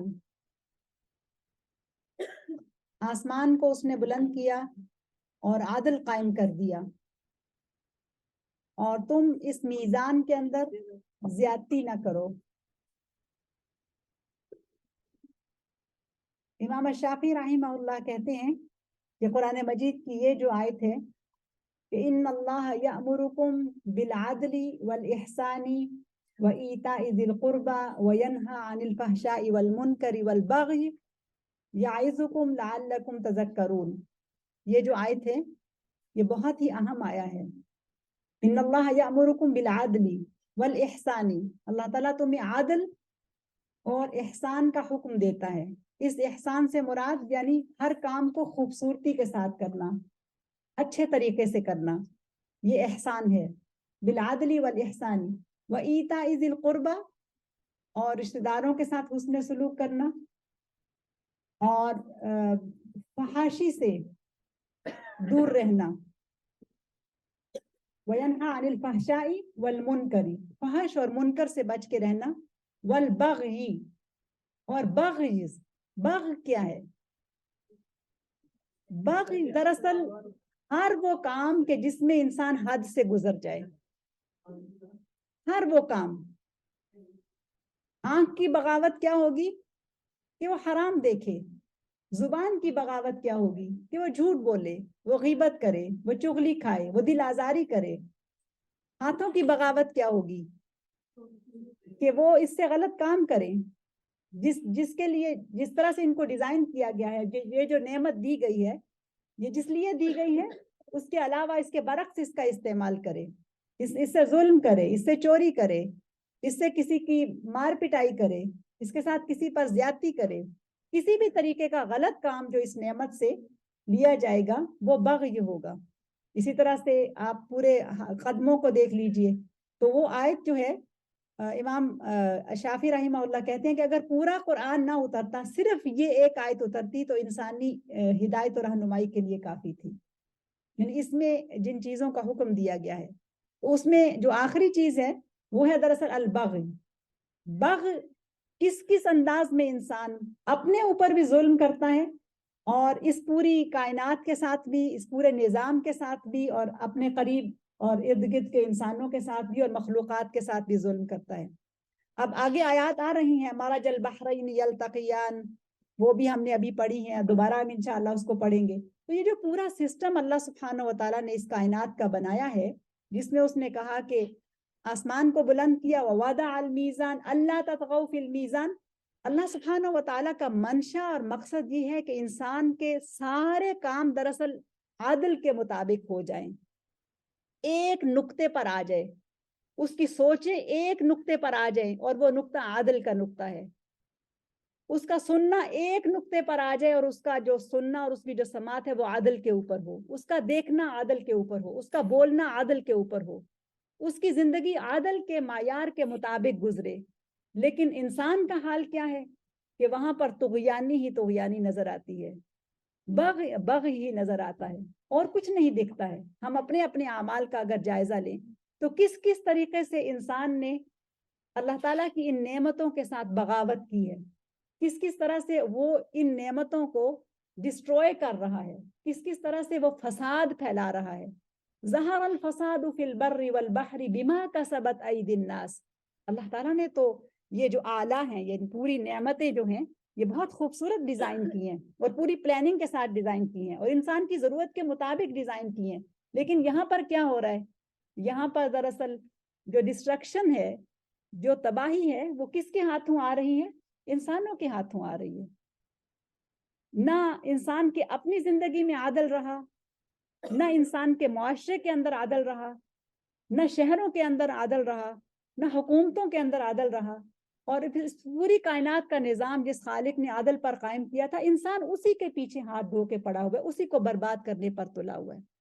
اب جب ہم یہ بات کرتے ہیں کہ عادل، یعنی فوکس جو ہے وہ عادل کے اوپر ہے، اور یہی دراصل اس پوری صورت کے اندر جو ابتدائی آیات ہیں، جس میں انسان کی تخلیق کے ساتھ ہی جو چیز بتا دی گئی ہے، کہ یہ بات سوچنے کی ہے کہ جو چیزیں دوسری ہم پڑھ رہے ہیں نا، جیسے سورج کا مقرر کر دینا، جیسے ستاروں سیاروں کا کی ڈیوٹی اور ذمہ داری لگا دینا، جیسے سمندروں کا بہا دینا، جیسے بارشوں کا نظام بنا دینا، اور اس کے بعد پھر جنت کا اور جہنم کا ذکر جو ہے وہ آتا ہے. یہ دراصل اللہ المسخر کی ایک تسخیر ہے، المدبر کی ایک پلاننگ ہے. اس کا ایک نام المسخر المدبر ہے. اس کے مطابق یہ چیزیں چلتی چلی جا رہی ہیں، اس میں انسان کا کوئی کنٹرول نہیں ہے. لیکن انسان کو جو اختیار دیا گیا ہے وہ دراصل اس کو اپنے اوپر اختیار دیا گیا ہے، اور وہ نہ صرف اپنے اوپر جو اختیار دیا گیا ہے اس کے اندر نقطۂ عدل کے اوپر آ رہا ہے، بلکہ وہ اللہ تعالیٰ کی بنائی ہوئی خوبصورت نظام کے اندر بھی زیادتیاں کرتا چلا جا رہا ہے. تو اپنے ساتھ بھی ناانصافی کر رہا ہے، اپنے ساتھ بھی ظلم کر رہا ہے. وَكَانَ الْإِنسَانُ ظَلُومًا جَهُولًا، کہ بہت ہی ظالم اور جاہل ہے. اور وہ کس کس شکلوں میں ظلم کر رہا ہے اپنے ساتھ، اور پھر کس کس طرح سے وہ ظلم کر رہا ہے اس کائنات کی طرف اور ان دوسرے انسانوں کے ساتھ. اگر ہم چھوٹی سی مثال لیں، چلیں یہ بات تو ہمیں سمجھ میں آتی ہے کہ یہ جو عدل کا نظام ہے یہ تو حکومتوں کے کرنے کا ہوتا ہے، یا جو محکمہ عدل ہے، جو جوڈیشنری ہے ان کے کرنے کا ہوتا ہے، یا کوئی جو بہت بڑا کوئی ذمہ دار انسان ہے اس کی ذمہ داری ہے کہ وہ اپنے ماتحت لوگوں میں عدل کرے. لیکن وہ سب چیزیں اپنی طرف اور اپنی جگہ، لیکن بحیثیت مسلمان میری اور آپ کی جو ذمہ داری ہے وہاں پر ہم فوکس کریں یا سوچیں کہ اس آیت کی روشنی میں وہاں پر عدل کہاں ہے. ایک تو ہم نے تھوڑا سا جائزہ لیا نا اپنے اس جسم کا، اور اس کے علاوہ اپنے معاملات کو دیکھ لیں، عدل کہاں ہے؟ کہیں کوئی عدل نظر نہیں آتا. کتنی دور ہے زندگی ہماری عدل سے، اور کیسی کیسی تباہیاں ہم اپنے ہاتھوں سے کر رہے ہیں. کہیں بھی کوئی نہ سونے میں عدل ہے، نہ جاگنے میں عدل ہے، نہ معاملات میں عدل ہے، نہ پیسہ خرچ کرنے میں عدل ہے، نہ کھانے پینے میں عدل ہے، نہ اٹھنے بیٹھنے میں عدل ہے. پوری زندگی کو دیکھ لیں کس طرح سے ہے، کس طرح سے چل رہی ہے یہ زندگی. کہیں بھی عدل کا کوئی نقطہ، ایک جو سینٹر پوائنٹ ہے جس کے اوپر یہ اس کو بس گھومنا چاہیے، وہ العادل ہے. وَوَضَعَ الْمِيزَانَ، اس نے عادل قائم کر دیا ہے کائنات کے اندر بھی اور انسانی زندگی کے اندر بھی، اور وہ اس کے اوپر ہونا چاہیے انسان کو، بس یہ ہے اس کا سینٹر پوائنٹ، اور اس کے ارد گرد اس کی زندگی گھومنی چاہیے. لیکن نہیں ہے نا، کتنی دور ہے، کتنا افراط و تفریط ہے. لا تسرفوا ان اللہ لا يحب المسرفین. اسراف نہیں کرو، اللہ تعالیٰ اسراف کرنے والوں کو پسند نہیں کرتا. اللہ تعالیٰ ان سے محبت ہی نہیں کرتا جو مسرف ہے. لا تظالموا، ظلم نہ کرو، زیادتی نہ کرو. ان اللہ لا يحب المفسدین، اللہ فساد کرنے والوں کو پسند نہیں کرتا. کیا ہمیں یہ سب باتیں سمجھ نہیں آتی ہیں؟ آتی ہیں، پڑھتے بھی ہیں، لیکن نقطۂ عادل سے ہماری زندگیاں بہت دور ہیں. اور یہاں یہ کہا جا رہا ہے کہ وَوَضَعَ الْمِيزَانَ أَلَّا تَطْغَوْا فِي الْمِيزَانِ. بس یہ بات اگر سمجھ آ جائے نا ہم سب کو کہ اللہ تطغوا فی المیزان، کہ بس میزان میں ہم نے زیادتی نہیں کرنی ہے اور اپنی زندگی کو میزان کے اندر لے کر آنا ہے، اپنے لیے ایک معیار بنانا ہے. ایک چھوٹی سی مثال ہم لیتے ہیں. چلیں اس کائنات میں یہ جو تبدیلیاں آ رہی ہیں، جیسے کلائمیٹ کی جو تبدیلیاں آ رہی ہیں، یہ جو موسم کی جو تبدیلی ہے ہم سب محسوس کر رہے ہیں نا، اور ہم سب کو معلوم ہے کہ یہ کیوں ہو رہا ہے. سیلاب آتے چلے جا رہے ہیں، لاکھوں کروڑوں انسان اور حیوان اس میں بہہ گئے، گھر بہتے چلے جا رہے ہیں، اور اس طرح کی کتنی زیادہ جو تباہیاں جو ہیں وہ ہو رہی ہیں. اور وہاں پر سردی ہے جہاں پر گرمی ہونی چاہیے، وہاں پر گرمی ہے جہاں سردی ہونی چاہیے. اور ہم ایسی ایسی گرمی کو ایکسپیرینس کر رہے ہیں کہ جہاں کہتے ہیں کہ کئی سالوں تک یہاں اتنی گرمی نہیں پڑی جتنی اب پڑ رہی ہے، کئی سالوں تک یہاں اتنی سردی نہیں پڑی جتنی اب پڑ رہی ہے. تو جب ہم ان ساری چیزوں کے پیچھے غور کرتے ہیں تو جو چیز مسنگ نظر آتی ہے وہ ہے دراصل یہ نقطہ کہ لا تطغوا فی المیزان، اور انسان نے اس کی پرواہ نہیں کی ہے. تو یہ جو بات میں آپ کو اس وقت سمجھا رہی تھی وہ یہ کہ اس سورہ کے اندر جو ترتیب ہے بہت خوبصورت ترتیب ہے. تو جن چیزوں کو اللہ تعالیٰ نے تسخیر کر دی ہے وہ تو اس سسٹم کے مطابق چلتی چلی جا رہی ہیں. اس سسٹم کو کرپٹ کرنے والا کون ہے؟ انسان. خلق الانسان علمہ البیان. اس کو انسان بنایا، حیوان تو نہیں ہے نا وہ، لیکن پھر بھی انسانیت سے گرتا چلا جا رہا ہے. وہ انسان بن کے نہیں رہنا چاہتا. کیا مسئلہ ہے اس کے ساتھ؟ تو یہاں پر یہ جو خلق الانسان علمہ البیان، اور پھر اس کے بعد جو بات بتائی جا رہی ہے وہ یہ کہ ہماری زندگیوں کے اندر جو چیز مسنگ ہے وہ نقطۂ عادل ہے. اب دیکھیں، ہم کہہ سکتے ہیں کہ یہ جو گلوبل وارمنگ ہے اور یہ جو چیزیں تباہی کی طرف جا رہی ہیں اس میں ہمارا کیا قصور؟ یہ تو ایک پورا سسٹم ہی ایسا ہے. ایک تو یہ ایک بہت بڑا فینومینا ہے، ایک بہت بڑی مصیبت ہے جو ماڈرن ورلڈ ہے، جس کا میں اور آپ ہم سب حصہ ہیں، اور جس سے اور جو ہمیں اچھی بھی لگتی ہے. آرام ہمیں اچھا لگتا ہے، نعمتیں ہمیں اچھی لگتی ہیں، آسودگی ہمیں اچھی لگتی ہے، سہولت ہمیں اچھی لگتی ہے. ہر وہ کام کے جو سہولت والا ہے ہم اس کو اڈاپٹ کر لیتے ہیں، یہ سوچے سمجھے بغیر کہ اس کے کچھ پروز اینڈ کونس بھی ہیں، اس میں کچھ نقصانات یا فائدے بھی ہیں. یہ نہیں ہم سوچتے، اس لیے کہ سوچنا ہمارا کام نہیں ہے. ہم سوچنے کا کام ہم ان سے اپنے آپ کو فارغ کر لیا ہوا ہے. ہمارا کام کیا ہے؟ کھانا پینا اور عبادت کا تصور بس یہ ہے کہ بس ہم نماز پڑھ لیں، ہم تلاوت کر لیں، ہم ثواب کما لیں، اس طرح سے بس. اس سے زیادہ ہم کچھ نہیں کرتے ہیں. لیکن ذرا سوچیں کہ کس طرح سے ہماری زندگیاں جو ہیں وہ عدل کے نقطے سے دور ہیں. معاملات کے اندر عدل لے لیں، کہاں ہے عدل؟ گھروں کے اندر عدل ہے؟ نہیں ہے. رشتوں کے اندر عدل ہے؟ نہیں ہے. بچوں کے ساتھ ہم عدل کا معاملہ کرتے ہیں؟ نہیں کرتے ہیں. اولاد تو ہماری اپنی ہے نا ساری، لیکن عدل کہاں ہے؟ عدل کا پہلو وہاں پر نہیں ہے. کیا کوئی کہہ سکتا ہے کہ وہ عدل کے نقطے کے اوپر قائم ہے یا عدل جو ہے وہ قائم کر رہا ہے؟ معاملات لین دین کے اندر عدل نہیں ہے. بہنیں بات کرتی ہیں، جب اپنے مسائل ڈسکس کرتی ہیں، جب وہ ہرٹ ہوتی ہیں، اور ہم سب اس سے گزرتے ہیں، ایسی بات نہیں ہے کوئی نئی بات ہے. تو یہ سننے کو ملتا ہے کہ میرا فلاں جو بھائی ہے، فلاں میری بہن ہے، میں نے ان کے ساتھ اتنا اچھا سلوک کیا، میں نے اپنا پیٹ کاٹ کے ان کو دیا, میں نے اپنے بچوں کا حق مار کے ان کو دیا, میں نے اپنے شوہر سے چھپا کے ان کو دیا, میں نے یہ کر کے ان کو دیا, میں نے یہ کر کے ان کو دیا, اب انہوں نے میرے ساتھ یہ کیا. ایسا ہوتا ہے نا یا نہیں ہوتا؟ اچھا, پہلی بات یہ ہے کہ بچوں کا پیٹ کیوں کاٹا, بچوں کا حق کیوں مارا؟ کیا کوئی عدل ہے یہاں پر؟ شوہر سے چھپا کے کیوں دیا؟ کیا یہاں پر کوئی عدل ہے؟ ہاں, اگر تو کوئی ایسا تعلق, ایسا رشتہ تھا کہ جہاں پر واقعی وہ مستحق تھے, تو پھر بھی اللہ تعالیٰ نے ہمیں کس چیز کا مکلف بنایا ہے؟ اتنے کا ہی مکلف بنایا ہے جتنا ہم کر سکتے ہیں. تو زیادتی کی کیا ضرورت ہے؟ زیادہ کرنے کی کیا ضرورت ہے؟ یعنی اسی طرح سے کرو جتنا کہ کرنے کا حکم ہے, یا اسی طرح سے کرو جتنا کہ کرنا مناسب ہے. نہ یہ کہ آپ حد سے زیادہ کرو اور دوسروں کا حق مار کے کرو, اور پھر اس کے بعد جب کوئی اس کو اکنالج نہ کرے تو پھر انسان دکھی ہو جائے, پھر ہرٹ ہو جائے, پھر ان رشتوں کو ہی کاٹ بیٹھے, پھر ان کے ساتھ قطع تعلق ہی کر لے. اب ان کے ساتھ اب کوئی لینا دینا نہیں ہے. پہلے اتنا نوازتے رہے, اتنا نوازتے رہے, اور چوری چھپے بھی دیتے رہے, اور شوہر کا حق مار کے بھی دیتے رہے. کیوں بھائی؟ کیا شوہر کے ساتھ عدل کا تقاضا نہیں ہے؟ یعنی اس کی جو حلال کی کمائی ہے اس کو بھی تو صحیح طریقے سے خرچ کیا جائے نا. کیا یہ عورت کی ذمہ داری نہیں ہے کہ وہ شوہر کی جو کمائی ہے اس کو بھی صحیح طریقے سے خرچ کرے, اور وہی خرچ کرے جہاں جہاں اس کے خرچ کیے جانے کا حق ہے, نہ کہ چھپا چھپا کے اور بچا بچا کے وہ کسی ایک کا وہ کرتی رہے. کہاں ہے عدل؟ یہ نہیں میں کہہ رہی کہ رشتوں کا نہ نبھایا جائے, یہ نہیں میں کہہ رہی کہ رشتوں پر خرچ نہ کیا جائے, یہ میں نہیں کہہ رہی ہوں.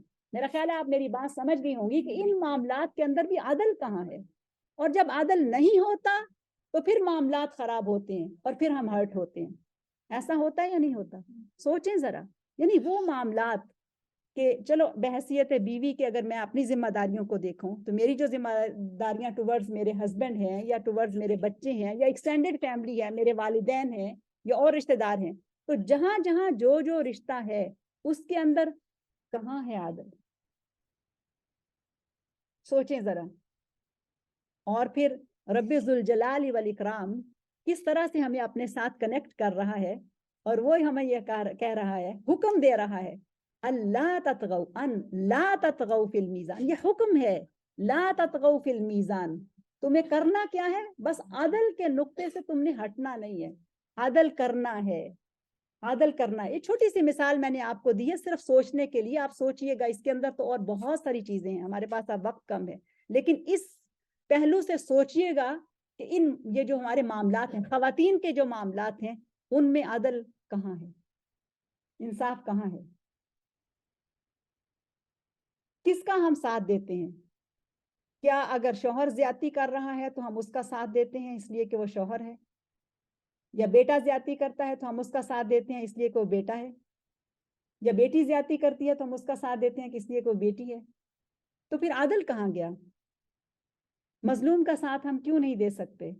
ہم حق کے لیے کیوں نہیں کھڑے ہو سکتے؟ تو یہ سب چیزیں جو معاملات کے اندر جو ہے اس پہ سوچنے کی ضرورت ہے. اور پھر اس کے بعد اگر تھوڑا سا یہاں سے ہٹتے ہیں اور ہمارے یہ جو عام کام ہیں جن کے اندر ہم دن رات ہم معاملات کر رہے ہوتے ہیں, اور ہم کہتے ہیں کہ یہ جو پوری دنیا میں تباہی آ رہی ہے, اور یہ جو موسم کی تبدیلی ہے, اور یہ سب چیزیں آ رہی ہیں, اور اس میں ہم سب ایفیکٹ ہو رہے ہیں, کسی نہ کسی انداز میں ایفیکٹ ہو رہے ہیں, اور ہمارے کرتوتوں سے بہت سارے دوسرے ایفیکٹ ہو رہے ہیں, ہمارے عمل سے بہت انسانیت جو ہے وہ ایفیکٹ ہو رہی ہے. نہ صرف انسانیت بلکہ دوسری مخلوقات. کیا انسانی پولوشن سے سمندری مخلوقات محفوظ ہے؟ نہیں ہے نا. ہم سب بہت اچھی طرح سے جانتے ہیں کہ انسانی فساد کی وجہ سے, انسان کی پولوشن کی وجہ سے, پیدا کی ہوئی پولوشن کی وجہ سے سمندری مخلوق عاجز آ گئی ہے, سمندری مخلوق تباہ ہو رہی ہے, ختم ہو رہی ہے. اور اسی طرح سے اگر خشکی کی مخلوق دیکھا جائے تو وہاں پر بھی یہی حالت ہے. فضاؤں کو دیکھا جائے تو وہاں بھی آلودگی اور پولوشن ہے, کہیں جنگیں ہیں, کہیں بارود ہے, کہیں کچھ ہے. کس طرح سے جو ہے وہ ہوتا چلا جا رہا ہے. اچھا, وہ بھی ہمارے ہاتھ میں نہیں ہے, ہم اس کو بھی دیکھتے ہیں کہ وہ تو چلیں, اس پہ تو ہمارا کنٹرول نہیں ہے. لیکن کیا اللہ تعالیٰ کی اس بہت ہی خوبصورت مسجد, یہ جو کائنات ہے وہ یہ بھی ایک مسجد ہے, تو اس کے اندر اس نے جو نظام بنا دیا اور اسی سورہ کے اندر وہ اس نظام کو بار بار ہمارے سامنے پیش کرتا ہے، مختلف شکلوں میں پیش کرتا ہے کہ یہ بنایا، یہ بنایا، یہ بنایا، یہ اس کی آلہ ہیں، یہ اس کی نعمتیں ہیں. اور فَبِأَيِّ آلَاءِ رَبِّكُمَا تُكَذِّبَانِ، کسی بھی ایک نعمت کو تم جھٹلا تو سکتے ہی نہیں ہو. تو اب اس میں ہمارا کس طرح سے کنٹریبیوشن ہے؟ ہم مسجد میں جاتے ہیں نا نماز پڑھنے کے لیے، تو ہم دیکھتے ہیں کہ وہاں پر کچھ لوگ ہیں کہ جنہوں نے ثواب کمایا، افطار کرایا، اور کچھ لوگوں نے ثواب کمایا کہ افطار کیا، روزہ کھولا.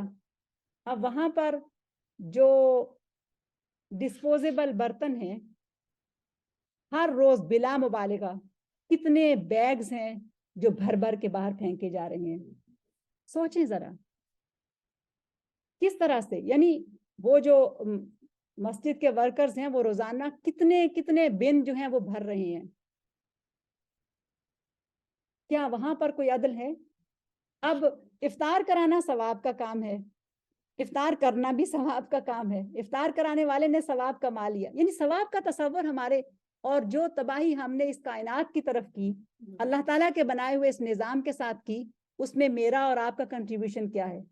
ایک کپ جو ہم پھینکتے ہیں وہ دراصل ہمارا حصہ ہے اس فساد کے اندر کہ جو زمین و آسمان میں رونما ہو رہا ہے. بما کسبت ایدی الناس، ایدی الناس، ان ہاتھوں کی کمائی، ایدی الناس. کبھی ہم اس کے اوپر سوچتے نہیں ہیں، کبھی نہیں سوچتے ہیں.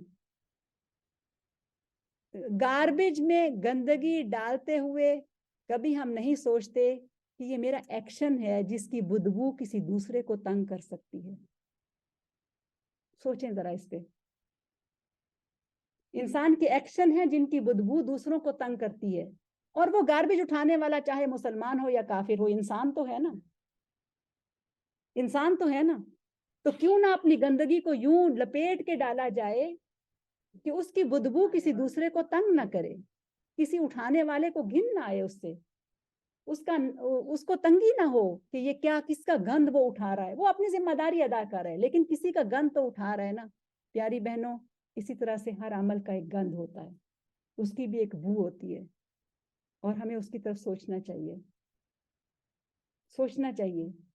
نیکی صرف یہی نہیں، لیس البر ان تولوا وجوہکم قبل المشرق والمغرب، کہ قبلہ رخ ہوئے اور تھوڑا سا قبلے سے ہمارا رخ ہٹا تو سب نے ہمیں سمجھانا شروع کر دیا، دیکھو بھئی قبلہ تو اس طرف ہے، تم اس طرف منہ کر کے کھڑی ہو، یہ کیا کر رہی ہو، یہ تو بہت غلط ہو گیا. ہم فوکسڈ ہیں قبلہ پہ، ہونا چاہیے، لیکن ہماری زندگی کا قبلہ کہاں ہے؟ عدل کہاں ہے؟ سوچیں ذرا. اور اگر اسی کو ہی اگر کر لیا جائے، تھوڑا سا یعنی تربیہ ہو، تھوڑا ڈسپلن ہو. اب مسجد میں جب ہم جاتے ہیں، آپ بھی دیکھتی ہیں، میں بھی دیکھتی ہوں، اکثر جگہوں پہ ایسا ہی ہو رہا ہے کہ نہ صرف یہ کہ وہ جو بن، بڑے بڑے بن پڑے ہیں، وہ اس میں وہ جو ڈسپوزیبل پلیٹس پڑی ہوئی ہیں، بلکہ اس کے ساتھ کھانا بھی پڑا ہوا ہے اس کے اندر. اور پانی کی بوتلیں ہیں، آدھی بوتل پانی کی پی ہوئی ہے، آدھا وہ پانی ناپاک نہیں ہوا اور اس کو بن میں ڈال دیا. بھئی عجب بات ہے، کون سا ثواب ہے جو ہم کما رہے ہیں؟ اور مسجد جو اللہ تعالیٰ کا گھر ہے، ہماری اپنی پراپرٹی نہیں ہے. میری پیاری بہنوں، جب ہم کسی کے گھر بھی جاتے ہیں نا تو ہمیں کچھ ایٹیکیٹ پتا ہوتے ہیں، ہمیں ادب پتا ہوتا ہے کہ کسی کے گھر جانا ہے تو یوں جانا ہے. ہم اپنے بچوں کو بھی گھر سے سمجھا کے لے کے جاتے ہیں کہ فلاں کے گھر میں جب آپ نے جانا ہے تو کس طرح سے وہاں رہنا ہے، کیا کرنا ہے، ڈسپلن اور طریقہ ہوتا ہے نا. لیکن اللہ تعالیٰ کا گھر، اور اللہ تعالیٰ کے گھر میں جب ہم جائیں اور بیٹھیں اور کھائیں اور پئیں، اور وہاں پر چائے کے آدھے کپ جو ہیں وہ وہیں پہ چھوڑ دیں اور پھر وہ غلاظتیں پھیلا کے آ جائیں. اللہ کے گھر میں کیا کوئی اور جگہ نہیں تھی جہاں ہم یہ کرتے؟ اللہ تعالیٰ کے گھر کا ادب اور اس کا احترام، انسانوں کا ادب اور احترام زیادہ ہے، اور اللہ تعالیٰ کے گھر کا ادب و احترام نہیں ہے. یعنی اس طرح اس پہ میں یہ نہیں کہہ رہی کہ بچے نہ آئیں، میں یہ کہہ رہی ہوں کہ یعنی ہماری سوچیں کہاں ہیں، یعنی ہمارا جو تصور ایمانی ہے ثواب کا وہ کیا ہے، اور وہاں پر عدل موجود نہیں ہے. اور ہمارے لیے سہولت ہے نا اس میں. اب دیکھیں کتنا روزانہ کی بیس پہ گاربیج جو ہے وہ ہمارے گھروں سے نکلتا ہے. اور کچھ عرصہ پہلے تک، اور میرا خیال ہے ہم میں سے بہت سارے لوگ ایسے ہوں گے کہ جن کو یہ پتا ہے کہ کس طرح سے گھروں کا جو ویسٹ ہے وہ ریسائیکل ہوتا تھا, کچھ بھی چیز ضائع نہیں ہوتی تھی, کوڑا دان جو ہے وہ ہوتے ہی نہیں تھے, اس لیے کہ ہر چیز ریسائیکل ہو رہی ہے اور وہ استعمال ہو رہی ہے. لیکن یہ جو ماڈرن ورلڈ ہے اس کا ایک جو فتنہ ہے, جو آزمائش ہے, اور ظاہر ہے اب ہم اس میں رہ رہے ہیں, ہم اس سے فرار بھی نہیں حاصل کر سکتے. اب ہم تو اپنی دودھ کی بالٹی جو نہیں لے جا سکتے اور کہہ سکتے کہ بھئی ہمیں وہ پلاسٹک بوتل بن میں نہیں پھینکنی ہے, ہم دودھ جو ہے اس باسکٹ میں لے آتے ہیں اور اس کو آ کے دھو لیں گے, ایسا تو نہیں ابھی ہم کر سکتے. لیکن پھر بھی ہم تھوڑا محسوس کریں اس بات کو کہ ہم جتنا منیمم اس کو کر سکتے ہوں اتنا کرنے کی کوشش کریں. اگر ہم کوئی کر رہے ہیں, کوئی اس طرح سے پارٹی ہے یا کس طرح سے ہے, تو ہم کوشش کریں کہ ہم وہ برتن استعمال کریں کہ دھوئے جا سکتے ہیں, اور ہمارے پاس وہ برتن موجود بھی ہیں جن کو ہم دھو سکتے ہیں. اس کے باوجود بھی ہم اگر ڈسپوزیبل استعمال کریں گے تو اس کے پیچھے جو منطق ہے وہ کیا ہے؟ سہولت. اس کے پیچھے جو منطق ہے وہ کیا ہے؟ وقت بچانا. اب اس وقت کو بچا کے ہم نے خرچ کہاں پہ کرنا ہے وہ بھی ہم سوچ لیں. وہ جو وقت بچایا نا اس کو ہم کہاں خرچ کر رہے ہیں؟ کیا وہاں پر کوئی عدل ہے؟ کیا کوئی انصاف ہے؟ تو اس طرح سے اگر ہم پوری زندگی کا جائزہ لیں اور اس قرآن مجید کی خوبصورت ترین سورہ کی خوبصورت ترین آیا کے اندر اللہ سبحانہ وتعالی ذوالجلال والاکرام کا جو حکم ہے اس کی روشنی میں ہم دیکھیں تو جو نقطہ ہے وہ ہے عدل, اور اس کے قریب ہمیں اپنی زندگی نظر نہیں آتی ہے. تو میں نے شروع میں کہا کہ اس کتاب سے بڑھ کر کوئی کتاب ایسی نہیں جو اپنے پڑھنے والوں کو غور و فکر کی دعوت نہ دیتی ہو. افلا یتدبرون القرآن ام علی قلوب اقفالها, یہ سوال ہے, ام علی قلوب اقفالها, اور یہاں کیا حالت ہے؟ قرآن تو ہم پڑھ رہے ہیں, سن رہے ہیں, اور آج کل ان دنوں میں تو اور زیادہ اس کے ساتھ تعلق بڑھ جاتا ہے, لیکن ام علی قلوب اقفالها, یہ دل ہے کہ ان کے اوپر تو پردے پڑے ہوئے ہیں, یہ دل ہے کہ ان کے اوپر تو تالے لگے ہوئے ہیں, اور یہ دل ہے کہ جو پتھر ہیں. وَإِنَّ مِنَ الْحِجَارَةِ لَمَا يَتَفَجَّرُ مِنْهُ الْأَنْهَارُ, یہ تو اس سے بھی زیادہ, پتھروں سے بھی زیادہ سخت ہو گئے ہیں. پتھروں کے اندر بھی کچھ پتھر ایسے ہوتے ہیں کہ جن سے نہریں بہہ پڑتی ہیں, اور یہ دل ہے کہ ان کے اوپر کوئی اثر نہیں ہوتا ہے, کوئی تاثیر نہیں ہوتی ہے, کوئی کیفیت نہیں طاری ہوتی ہے, اللہ تعالیٰ کی معرفت اور پہچان نہیں ملتی ہے, اس کے ساتھ تعلق نہیں بنتا ہے, اس کے ساتھ تعلق نہیں بنتا ہے. وہی جو بات میں نے آپ سے کہی تھی نا کہ یعنی ایسا خوبصورت تعلق ہو کہ جب اس کا نام, کوئی بھی نام مبارک, اس کی صفت جمال ہو, کمال ہو, اس کی صفت وحدانیہ ہو, اس کی صفت الوہیت ہو, کسی بھی شکل میں جب وہ ہمارے سامنے آئے تو زبان میٹھی ہو جائے, دل محبت سے بھر جائے, اور اس تعلق کو ہم محسوس کریں. وہ تعلق کہاں ہے؟ وہ اس لیے نہیں ہے کہ ہماری زندگیاں عادل سے دور ہیں. اور یہاں یہ کہا جا رہا ہے وَالسَّمَاءَ رَفَعَهَا وَوَضَعَ الْمِيزَانَ أَلَّا تَطْغَوْا فِي الْمِيزَانِ. اب میزان میں آپ نے کمی بیشی نہیں کرنی ہے. اب یہ پہلا حصہ ہے, یہ مراد دراصل میزان سے مراد تولنا نہیں ہے, تولنا اگلی آیت میں آ رہا ہے. یہ دراصل معاملات کی میزان ہے, یہ دراصل اس کائنات کی میزان ہے جس پر اس کو بنایا گیا, اور وہ میزان کہ جس پر انسان کو رکھا گیا ہے. اب باقی سب مخلوقات اس سے بغاوت نہیں کر رہی ہے. جو بغاوت کرتا ہے وہ دراصل باغی انسان ہے, وہ بغاوت کرتا ہے, اور اس کو یہ حکم دیا جا رہا ہے. پھر اس کے بعد جو اگلی آیت ہے اس میں وَأَقِيمُوا الْوَزْنَ بِالْقِسْطِ وَلَا تُخْسِرُوا الْمِيزَانَ. اب یہاں پر جو حکم ہے وہ دراصل ناپ تول میں کمی بیشی کرنے سے منع کیا جا رہا ہے, کہ اب تم نے جو وزن کرنا ہے اس کو ٹھیک ٹھیک انصاف کے ساتھ وزن کرنا ہے, اور تول میں کمی بیشی نہیں کرنی ہے. اب مجھے یہ بتائیے کہ اگر کسی بھی انسان نے وہ پہلا جو میزان وہ سیکھا نہیں ہے تو کیا اس سے یہ توقع کی جاتی ہے کہ یہ دوسرا میزان ہے اس پر وہ پورا اترے گا؟ نہیں ہو سکتا نا, نہیں ہو سکتا ہے کہ پہلی چیز تو اس کے اندر آئی نہیں ہے, اب دوسری کیسے آ سکتی ہے؟ اور جہاں پہلے حصے میں فساد ہوگا تو دوسرے میں تو ہوگا ہی ہوگا.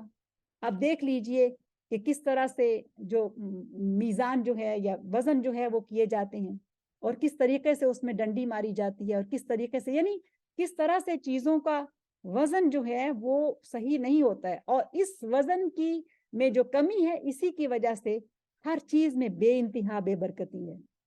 برکت اٹھا لی گئی ہے اس لیے کہ میزان صحیح نہیں ہے. اب اس میزان سے مراد ترازو ہے, تول ہے, وزن ہے.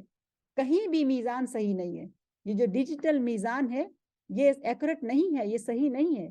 اور اس کے مطابق جب کام کیا جاتا ہے تو صحیح نہیں ہوتا ہے, اور پھر سارا فساد جو ہے وہ آگے چلتا چلا جاتا ہے. پھر اس کے بعد اللہ سبحانہ و تعالی ذوالجلال والاکرام اپنی ایک اور نعمت کا ذکر کر رہے ہیں. یعنی آسمان کا ذکر کیا, مخلوقات کا ذکر کیا. اب مخلوقات سے میں وہ مخلوق جو میں اور آپ اور ہم سب ہیں اس کا ذکر ہو رہا ہے. وَالْأَرْضَ وَضَعَهَا لِلْأَنَامِ. اب یہ جو انام بہت ہی خوبصورت لفظ ہے. انسان نہیں کہا گیا, پہلے انسان کہا گیا, یہاں پر انام کہا گیا کہ اس انام کے اندر انسان بشمول دوسری مخلوقات وہ سب موجود ہیں. اور اس نے زمین کو مخلوقات کی خاطر پیدا کیا. یہ زمین بھی کیا عجب چیز ہے. یہ زمین ہی تو ہے جو انسان کو سمیٹ لیتی ہے. ہم سوچیں کہ زمین کو اللہ تعالیٰ نے کتنی قوتوں کے ساتھ پیدا کیا. اور یہ جو آیت ہے اس کے اوپر آپ ضرور سوچئے گا کہ اللہ سبحانہ و تعالیٰ نے زمین کی قوتیں 4 دن میں اس کے اندر ریسٹور کر دی. 4 دن کے اندر 4 دن کے اندر اللہ تعالیٰ نے زمین کی پوری قوتیں اس کے اندر رکھ دی ہیں. اتنی پاورفل یہ آیت ہے نا کہ زمین کی اگر جو طاقت ہے اور زمین کے اندر جو خاصیات ہیں انہی کو اگر انسان سوچنے لگ جائے تو کئی دن اور کئی راتیں اسی میں گزر جائیں اور یہ جو اسرار زمین کے ہیں یہ ختم نہ ہو. صرف ایک چیز کو لے لیں, وہ یہ کہ زمین جو کچھ اگلتی ہے, جو کچھ دیتی ہے وہ انسان کی ضرورت کے لیے ہے اور وہ پاکیزہ ترین ہے. وہ پاکیزہ ترین ہے. زمین سے جو کچھ اگتا ہے وہ انسان کی ضرورت کا ہے, چاہے وہ حیوان اس کو کھائے چاہے وہ انسان اس سے کھائے, وہ پاکیزہ ہے جو چیزیں اللہ تعالیٰ نے پیدا کی ہیں. اور زمین جو کچھ نگلتی ہے وہ انسانوں کی گندگی ہے اور انسانوں کی غلاظتیں ہیں جو لے لیتی ہے, جو پی لیتی ہے, سمیٹ لیتی ہے. اور زمین انسان کے اوپر گواہ ہے, لیکن ساتھ ہی ساتھ زمین جو ہے وہ انسان کے عیوب کے اوپر پردے بھی رکھتی ہے. جہاں کھڑا ہو کر کوئی انسان غلطی کرتا ہے زمین اس کی پناہ گاہ ہے, زمین اس کی پروٹیکشن ہے, زمین اس کی حفاظت کرتی ہے. زمین نہیں بولتی ہے کہ دیکھو تم میرے اوپر کھڑے ہو کر یہ اور یہ نافرمانی کر رہے ہو, میرے اوپر بیٹھ کے تم یہ اور یہ کر رہے ہو, میرے اوپر چل کے تم یہ اور یہ کر رہے ہو. جبکہ زمین بول سکتی ہے. اذا زلزلت الارض زلزالها واخرجت الارض اثقالها. کیا یہ نہیں ہم نے پڑھا واخرجت الارض اثقالها؟ یہ جو بوجھ اس کے اوپر ہے, ایھا الثقلان, آگے اگلی آیات میں آ رہا ہے سنفرغ لکم ایھا الثقلان. اے دو زمین کے بوجھو یعنی جن اور انسان, بس تم ہمارے قابو میں ہو. اپنے سامنے حساب کے لیے کھڑا کر لینے کے میں بس تھوڑا ہی وقت باقی ہے. سنفرغ لکم ایھا الثقلان فبأي آلاء ربكما تكذبان. اور یہ زمین جو ہے یہ دراصل بہت بڑی اللہ سبحانہ و تعالیٰ کی نعمت ہے, لیکن بیک وقت یہی زمین ہے جو انسان کی پردہ پوشی بھی کرتی ہے. اور اللہ تعالیٰ کے حکم سے وَأَخْرَجَتِ الْأَرْضُ أَثْقَالَهَا وَقَالَ الْإِنسَانُ مَا لَهَا. اور اس کے بعد يَوْمَئِذٍ تُحَدِّثُ أَخْبَارَهَا. ابھی اس کو حکم نہیں ہے کہ زبان کھولے, زمین کی بھی زبان ہے, ابھی اس کا حکم نہیں ہے کہ وہ زبان کھولے, لیکن ایک وقت آئے گا کہ زمین کو زبان ملے گی اور پھر وہ بات کرے گی. یومئذ تحدث اخبارها بان ربک اوحی لها. وہ بتائے گی کہ اس انسان نے میرے اوپر کھڑے ہو کے اس وقت اس لمحے یہ اور یہ کیا. اب کسی اور کی گواہی تو اس کی تو ضرورت ہی نہیں ہے, اگرچہ گواہیاں اور بھی بہت ساری موجود ہیں لیکن کسی اور گواہی کی تو ضرورت ہی نہیں ہے. یہی ایک گواہی بہت کافی ہے کہ اس دھرتی کے اوپر انسان کے قدم ہوتے ہیں اور وہ غلطی کرتا ہے. اور یہ زمین بذات خود ایک ریکارڈ ہے, اس لیے کہ روئے زمین کے اوپر ہی انسان جو ہے نا وہ چلتا پھرتا اللہ تعالیٰ کی نافرمانیاں کرتا ہے نا. کسی اور پلانٹ پہ تو جا کے نہیں کرتا ہے, ستاروں اور سیاروں پہ نہیں چڑھ جاتا اور وہاں جا کے نافرمانیاں کرتا ہو. یہ بغاوت اس کی کہاں چلتی ہے؟ اسی زمین کے اوپر ہے. یہ باغی بن کے اسی پہ پھرتا ہے. لا تبغوا فی الارض, لا تبغوا فی الارض. تم زمین پہ چل پھر رہے ہو وہاں پر اب تم بغاوت نہ کرو، البغی، زیادتی نہ کرو، اور انسان اسی کے اوپر زیادتی کرتا ہے.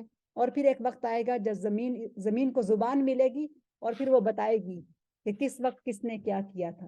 اچھا ایک اور انداز سے اس کو دیکھیں اگر، تو یہ زمین کس طرح سے انسان کو چھپا لیتی ہے، اچھے کو بھی چھپا لیتی ہے، برے کو بھی چھپا لیتی ہے. اور کتنا ڈیسنٹ یہ طریقہ ہے، کتنا عزت اور اکرام اور تکریم اللہ ذوالجلال والاکرام کا یہ ہے کہ جب انسان دنیا سے چلا جاتا ہے تو اس کو زمین کے سپرد کر دیا جاتا ہے. یہ زمین اس کا فرش بھی ہے، اور یہ زمین جو ہے وہ اس کی پناہ گاہ بھی ہے.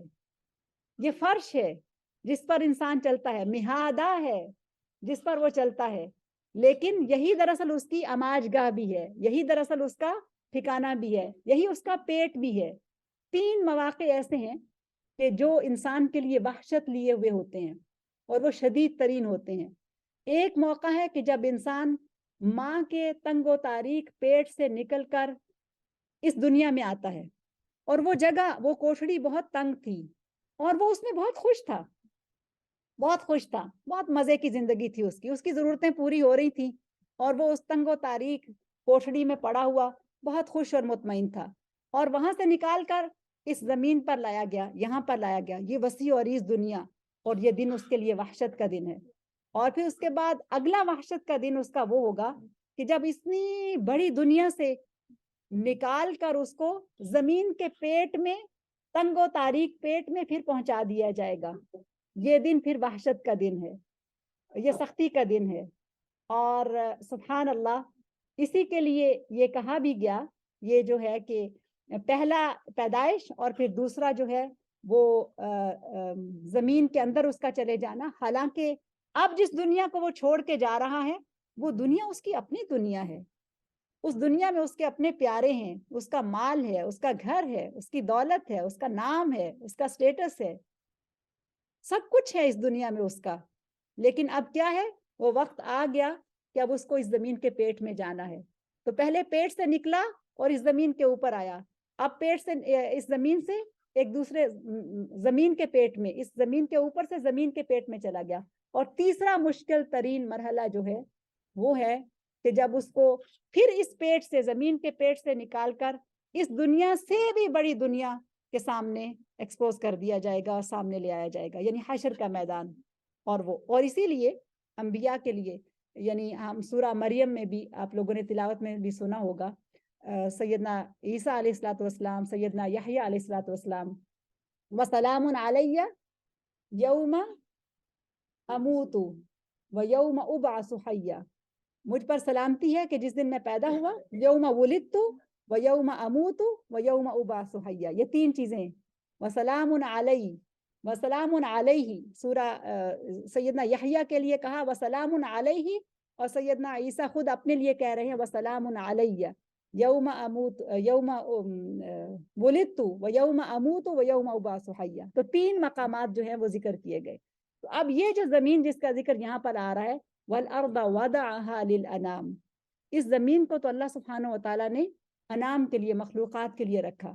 اب اگر اسی انداز سے اللہ تعالیٰ کی مہربانی پہ اگر ہم سوچیں کہ اگر مردہ انسانوں کو زمین کے اوپر کہیں رکھنا ہوتا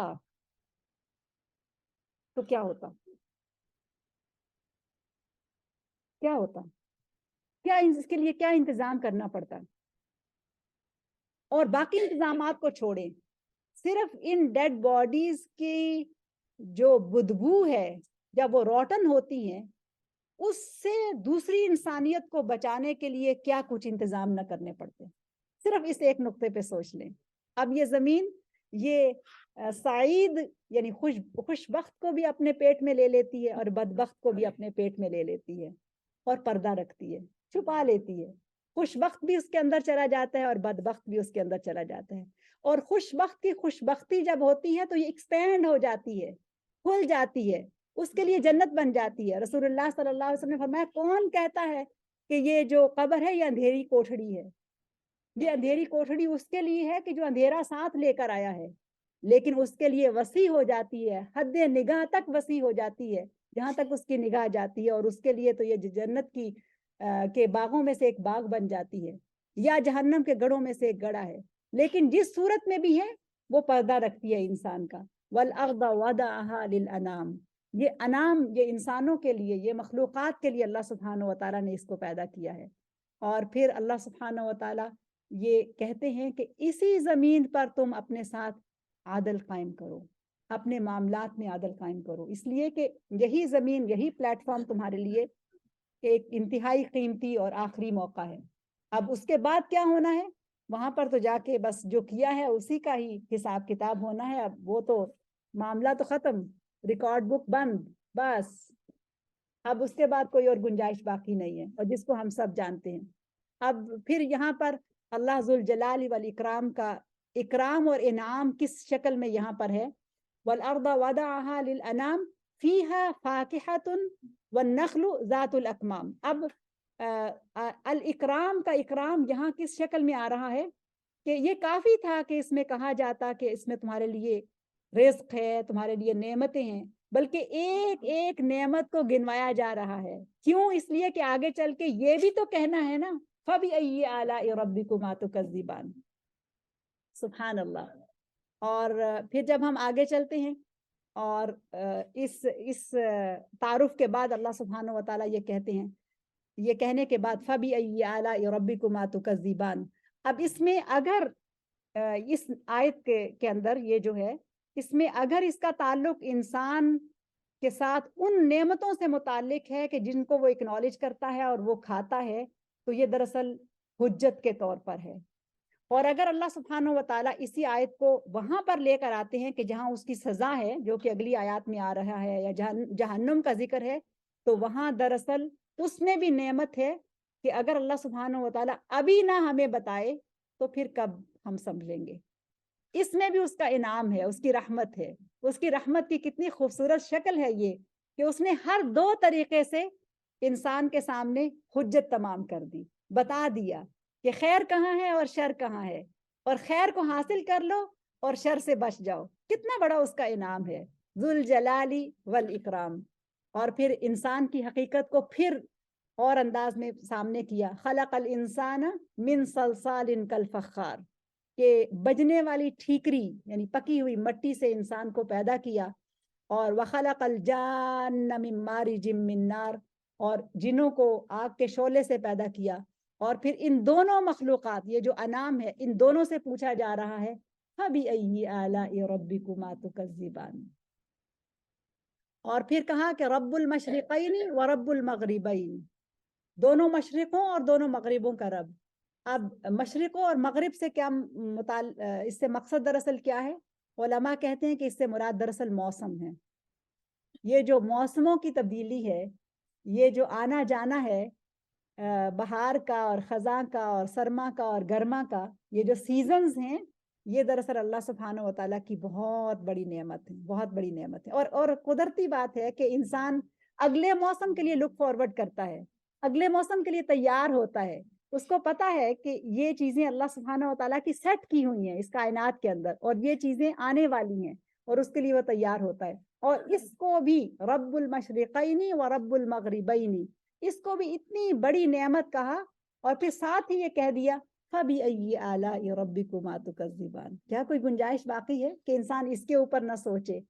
اور پھر سمندروں کی بات آ جاتی ہے، مرج البحرین یلتقیان بینہما برزخ لا یبغیان، کہ اس نے دو سمندروں کو رواں دواں کر دیا۔ اب یہاں یہ چونکہ یہ بہت عام مفہوم کی ہے اور ہم سب اس کو سمجھتے ہیں، اس لیے میں جس پہلو کی طرف آپ کی توجہ دلانا چاہ رہی ہوں وہ یہ کہ جو سمندر ہمیں سمجھ آتے ہیں وہ سمندر ہیں کہ جو ہمارے لیے ویژول ہیں، جن کو ہم دیکھ سکتے ہیں اور جن کے بارے میں ہم جانتے ہیں۔ لیکن ہمیں معلوم ہے کہ اللہ سبحانہ و تعالیٰ کا عرش جو ہے وہ بھی دراصل سمندر کے اوپر ہے۔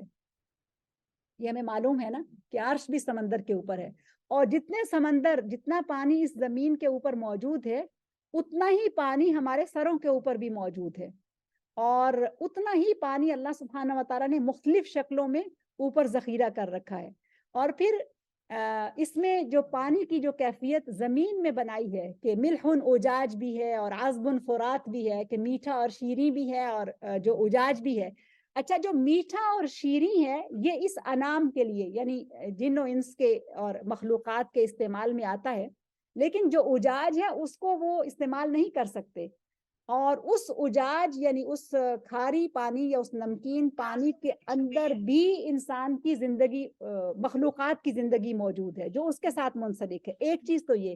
دوسرا یہ کہ یہ جو کھاری پانی زمین پر موجود ہے، اسی کھاری پانی سے انسان کو ماء عذب ملتا ہے. یہ دراصل پروسیجر ہے جس کے تحت جو وائبریٹ ہوتا ہے پانی اوپر جاتا ہے اور پھر وہ پانی وہاں پر صاف ہوتا ہے ایک سسٹم کے تحت، اور ایک سسٹم سے فلٹر ہو کے صاف ہو کے وہ دوبارہ زمین کی طرف آتا ہے. اور وہی بارش ہے جب زمین کی طرف آتی ہے تو اس سے انسانی زندگی کو حیات ملتی ہے. وَجَعَلْنَا مِنَ الْمَاءِ كُلَّ شَيْءٍ حَيٍّ، ہر زندہ چیز کو ہم نے پانی سے زندگی دی ہے. تو پانی کا جو ایک بڑا سسٹم ہے اور نظام ہے جو یہاں پر بھی موجود ہے، اوپر بھی موجود ہے، اور اللہ سبحانہ و تعالیٰ نے اپنے عرش کو پانی کے اوپر رکھا، یہ ایک بہت بڑی نشانی ہے اور یہ ایک بہت بڑی نعمت ہے. فَبِأَيِّ آلَاءِ رَبِّكُمَا تُكَذِّبَانِ. اور پھر نشانی کے طور پر اگلی آیت میں فرمایا یخرج منہما اللؤلؤ والمرجان فبأي آلاء ربكما تكذبان. اور اللؤلؤ والمرجان، اس کے اوپر بھی اگر ہم سوچیں اور غور کریں تو یہ کتنی بڑی اللہ تعالیٰ کی نعمتیں ہیں. ایک سیپ کا پیدا ہونا، سیپ کے پیٹ میں ایک موتی کا، مونگے کا بننا، اسی کے اوپر اگر ہم غور کر لیں، اس کے بارے میں ہم دیکھیں تو اس کے بعد پھر ہم یہ دیکھیں کہ فَبِأَيِّ آلَاءِ رَبِّكُمَا تُكَذِّبَانِ. وہ اتنی پریشس اور قیمتی چیز کیسے وجود میں آتی ہے؟ کیا اللہ تعالیٰ کے علاوہ بھی کوئی خالق ہے کہ جو اس کو زندگی دینے والا ہے، جو اس کو وجود دینے والا ہے، جو اس کو بنانے والا ہے؟ سبحان اللہ. اور پھر یہ سب نعمتیں ذکر کرنے کے بعد اور انسان کی توجہ پوری طرح سے ایک نقطے پر مرکوز کر دینے کے بعد، پوری توجہ لے لینے کے بعد اور عادل کے نقطے کے اوپر لے آ کر اس کی تربیت کر دینے کے بعد اور اتمام حجت کے لیے اس کو یہ کہہ دینے کے بعد اللہ سبحانہ و تعالیٰ ایک بہت بڑی اناؤنسمنٹ کرتے ہیں. بہت بڑی اناؤنسمنٹ ہے، اور وہ کیا ہے؟ کل من علیہا فان وَيَبْقَى وَجْهُ رَبِّكَ ذُو الْجَلَالِ وَالْإِكْرَامِ. اب پچھلا جو ہم نے پڑھا یا سمجھا ہے، یا انشاءاللہ مزید اس کے اوپر ہم پڑھے اور سمجھیں گے، اس سب کو سمجھنے کے بعد اس آیت کو دیکھیے. کل من علیہا فان البقاء للہ، البقاء للہ، بقا صرف اللہ تعالیٰ کے لیے ہے. هو الباقی هو الحی القیوم. اور یہ جو زندگی ہے دراصل موت اس کا تعارف ہے، اور جو موت ہے زندگی اس کا تعارف ہے. وہ اللہ جو الحی القیوم ہے، وہ کہ جو خود اپنی ذات میں الحی القیوم ہے، جو زندہ ہے، جس کو کبھی موت نہیں آئے گی، اور القیوم ہے کہ اس کے سہارے سے ہر چیز زندگی پا رہی ہے اور کھڑی ہے. اور اسی کا ایک دوسرا نام ہے کہ وہ المحیی الممیت ہے. وہ زندگی بھی دیتا ہے اور وہ موت بھی دیتا ہے. اور وہ یہ اعلان کر رہا ہے کل من علیہا فان. اور پھر اگر سب کچھ فانی ہے تو پھر بقا کس کو ہے؟ باقی کون رہنے والا ہے؟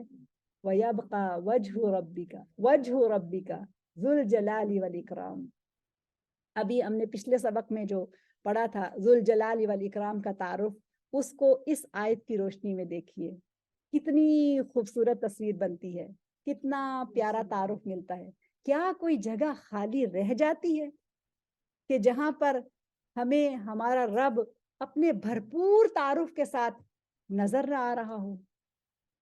کیا ہم کہہ سکتے ہیں کہ وہ ہم سے دور ہے؟ کیا ہم کہہ سکتے ہیں کہ ہم اس کو محسوس نہیں کر سکتے؟ کیا ہم کہہ سکتے ہیں ہم اس کو دیکھ نہیں سکتے؟ نہیں کہہ سکتے. کچھ باقی ہی نہیں رہا. وہ ہم سے قریب ہے، وہ ہمارا ہے،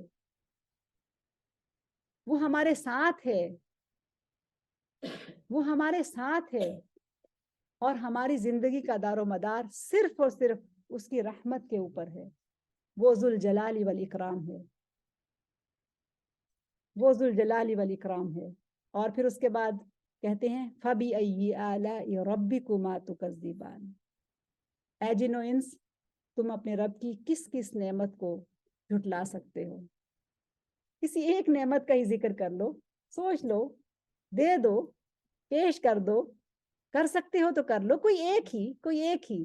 اور یہ وہ نعمتیں ہیں جو پرماننٹ ہیں، جن کے اندر تغیر نہیں ہے، لا یتغیر، جو تبدیل نہیں ہوتی ہیں، یہ وہ نعمتیں ہیں جن کا ذکر یہاں پر آ رہا ہے. اور رسول اللہ صلی اللہ علیہ وسلم نے جب صحابہ کے سامنے یہ سورہ پڑھی اور وہ خاموش رہے تو رسول اللہ صلی اللہ علیہ وسلم نے انہیں یہ سکھایا کہ جب یہ آیت گزرے تو پھر جواب میں پڑھنے والے کو اور سننے والے کو کیا کہنا ہے. تو پڑھنے والے کو اور سننے والے کو یہ کہنا ہے جو سامنے لکھا ہے، اس کو یاد کر لیجئے گا.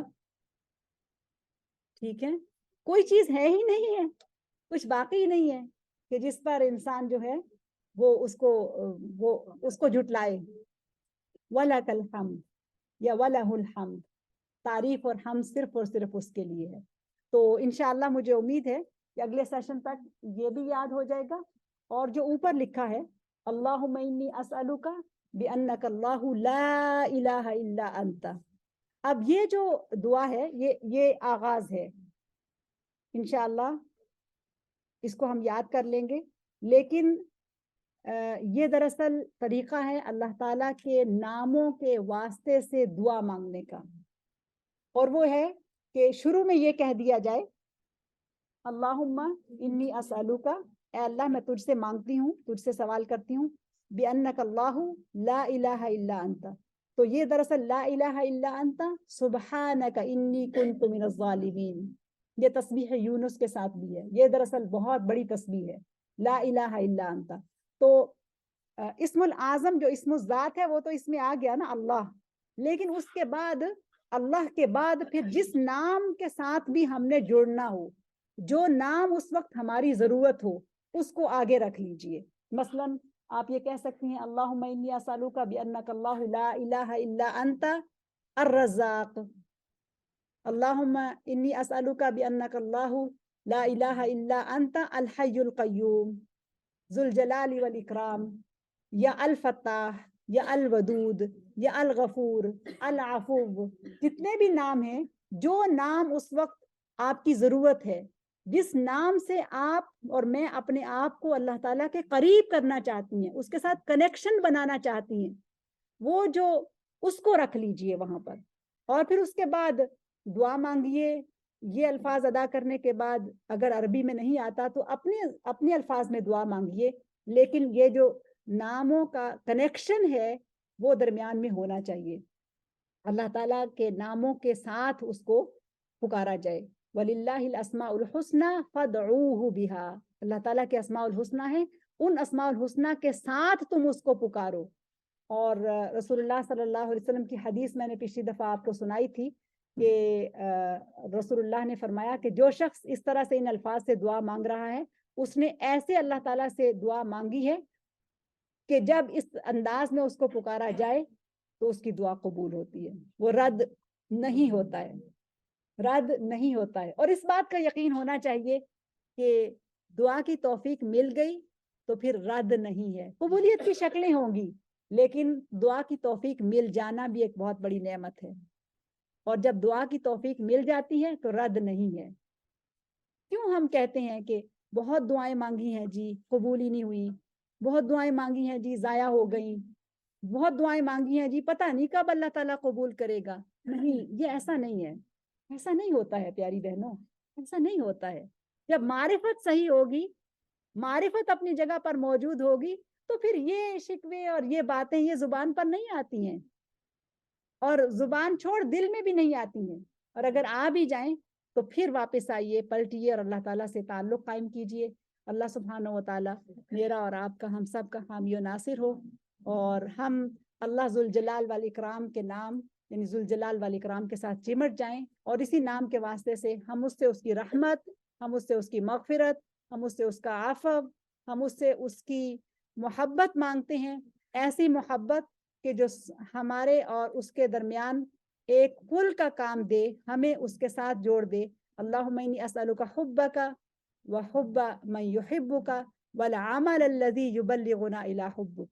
اللہ تعالیٰ میں آپ سے آپ کی محبت مانگتی ہوں اور ان لوگوں کی محبت مانگتی ہوں جو آپ سے محبت کرتے ہیں، اور اس عمل کی محبت مانگتی ہوں جو مجھے آپ کے قریب کر دے، جو آپ کی رحمت سے قریب کر دے. اور اللہ تعالیٰ ہمیں عطا کرے، محروم نہ کرے. اللہم آتنا ولا تحرمنا، اللہم آتنا ولا تحرمنا. اللہ تعالیٰ ہمیں عطا کرے، ہمیں محروم نہ کرے. اور جس کو اس کی عطا مل گئی اس کی دنیا بھی بن گئی اور آخرت بھی بن گئی، اور جو محروم رہ گیا اس کے پاس اگر کچھ بھی ہے، سب کچھ ہے، لیکن اللہ تعالیٰ کی رحمت نہیں ہے تو کچھ بھی نہیں ہے. اس سے بڑا بدبخت اور شقی کوئی نہیں ہے، اور اس سے بڑا سعید کوئی نہیں ہے کہ جس کو اس کے رب کی محبت مل جائے. اللہ تعالیٰ مجھے اور آپ کو اپنی محبت کے رنگ میں رنگ لے. آمین. سبحانک اللہم و بحمدک، نشہد ان لا الہ الا انت، نستغفرک و نتوب الیک.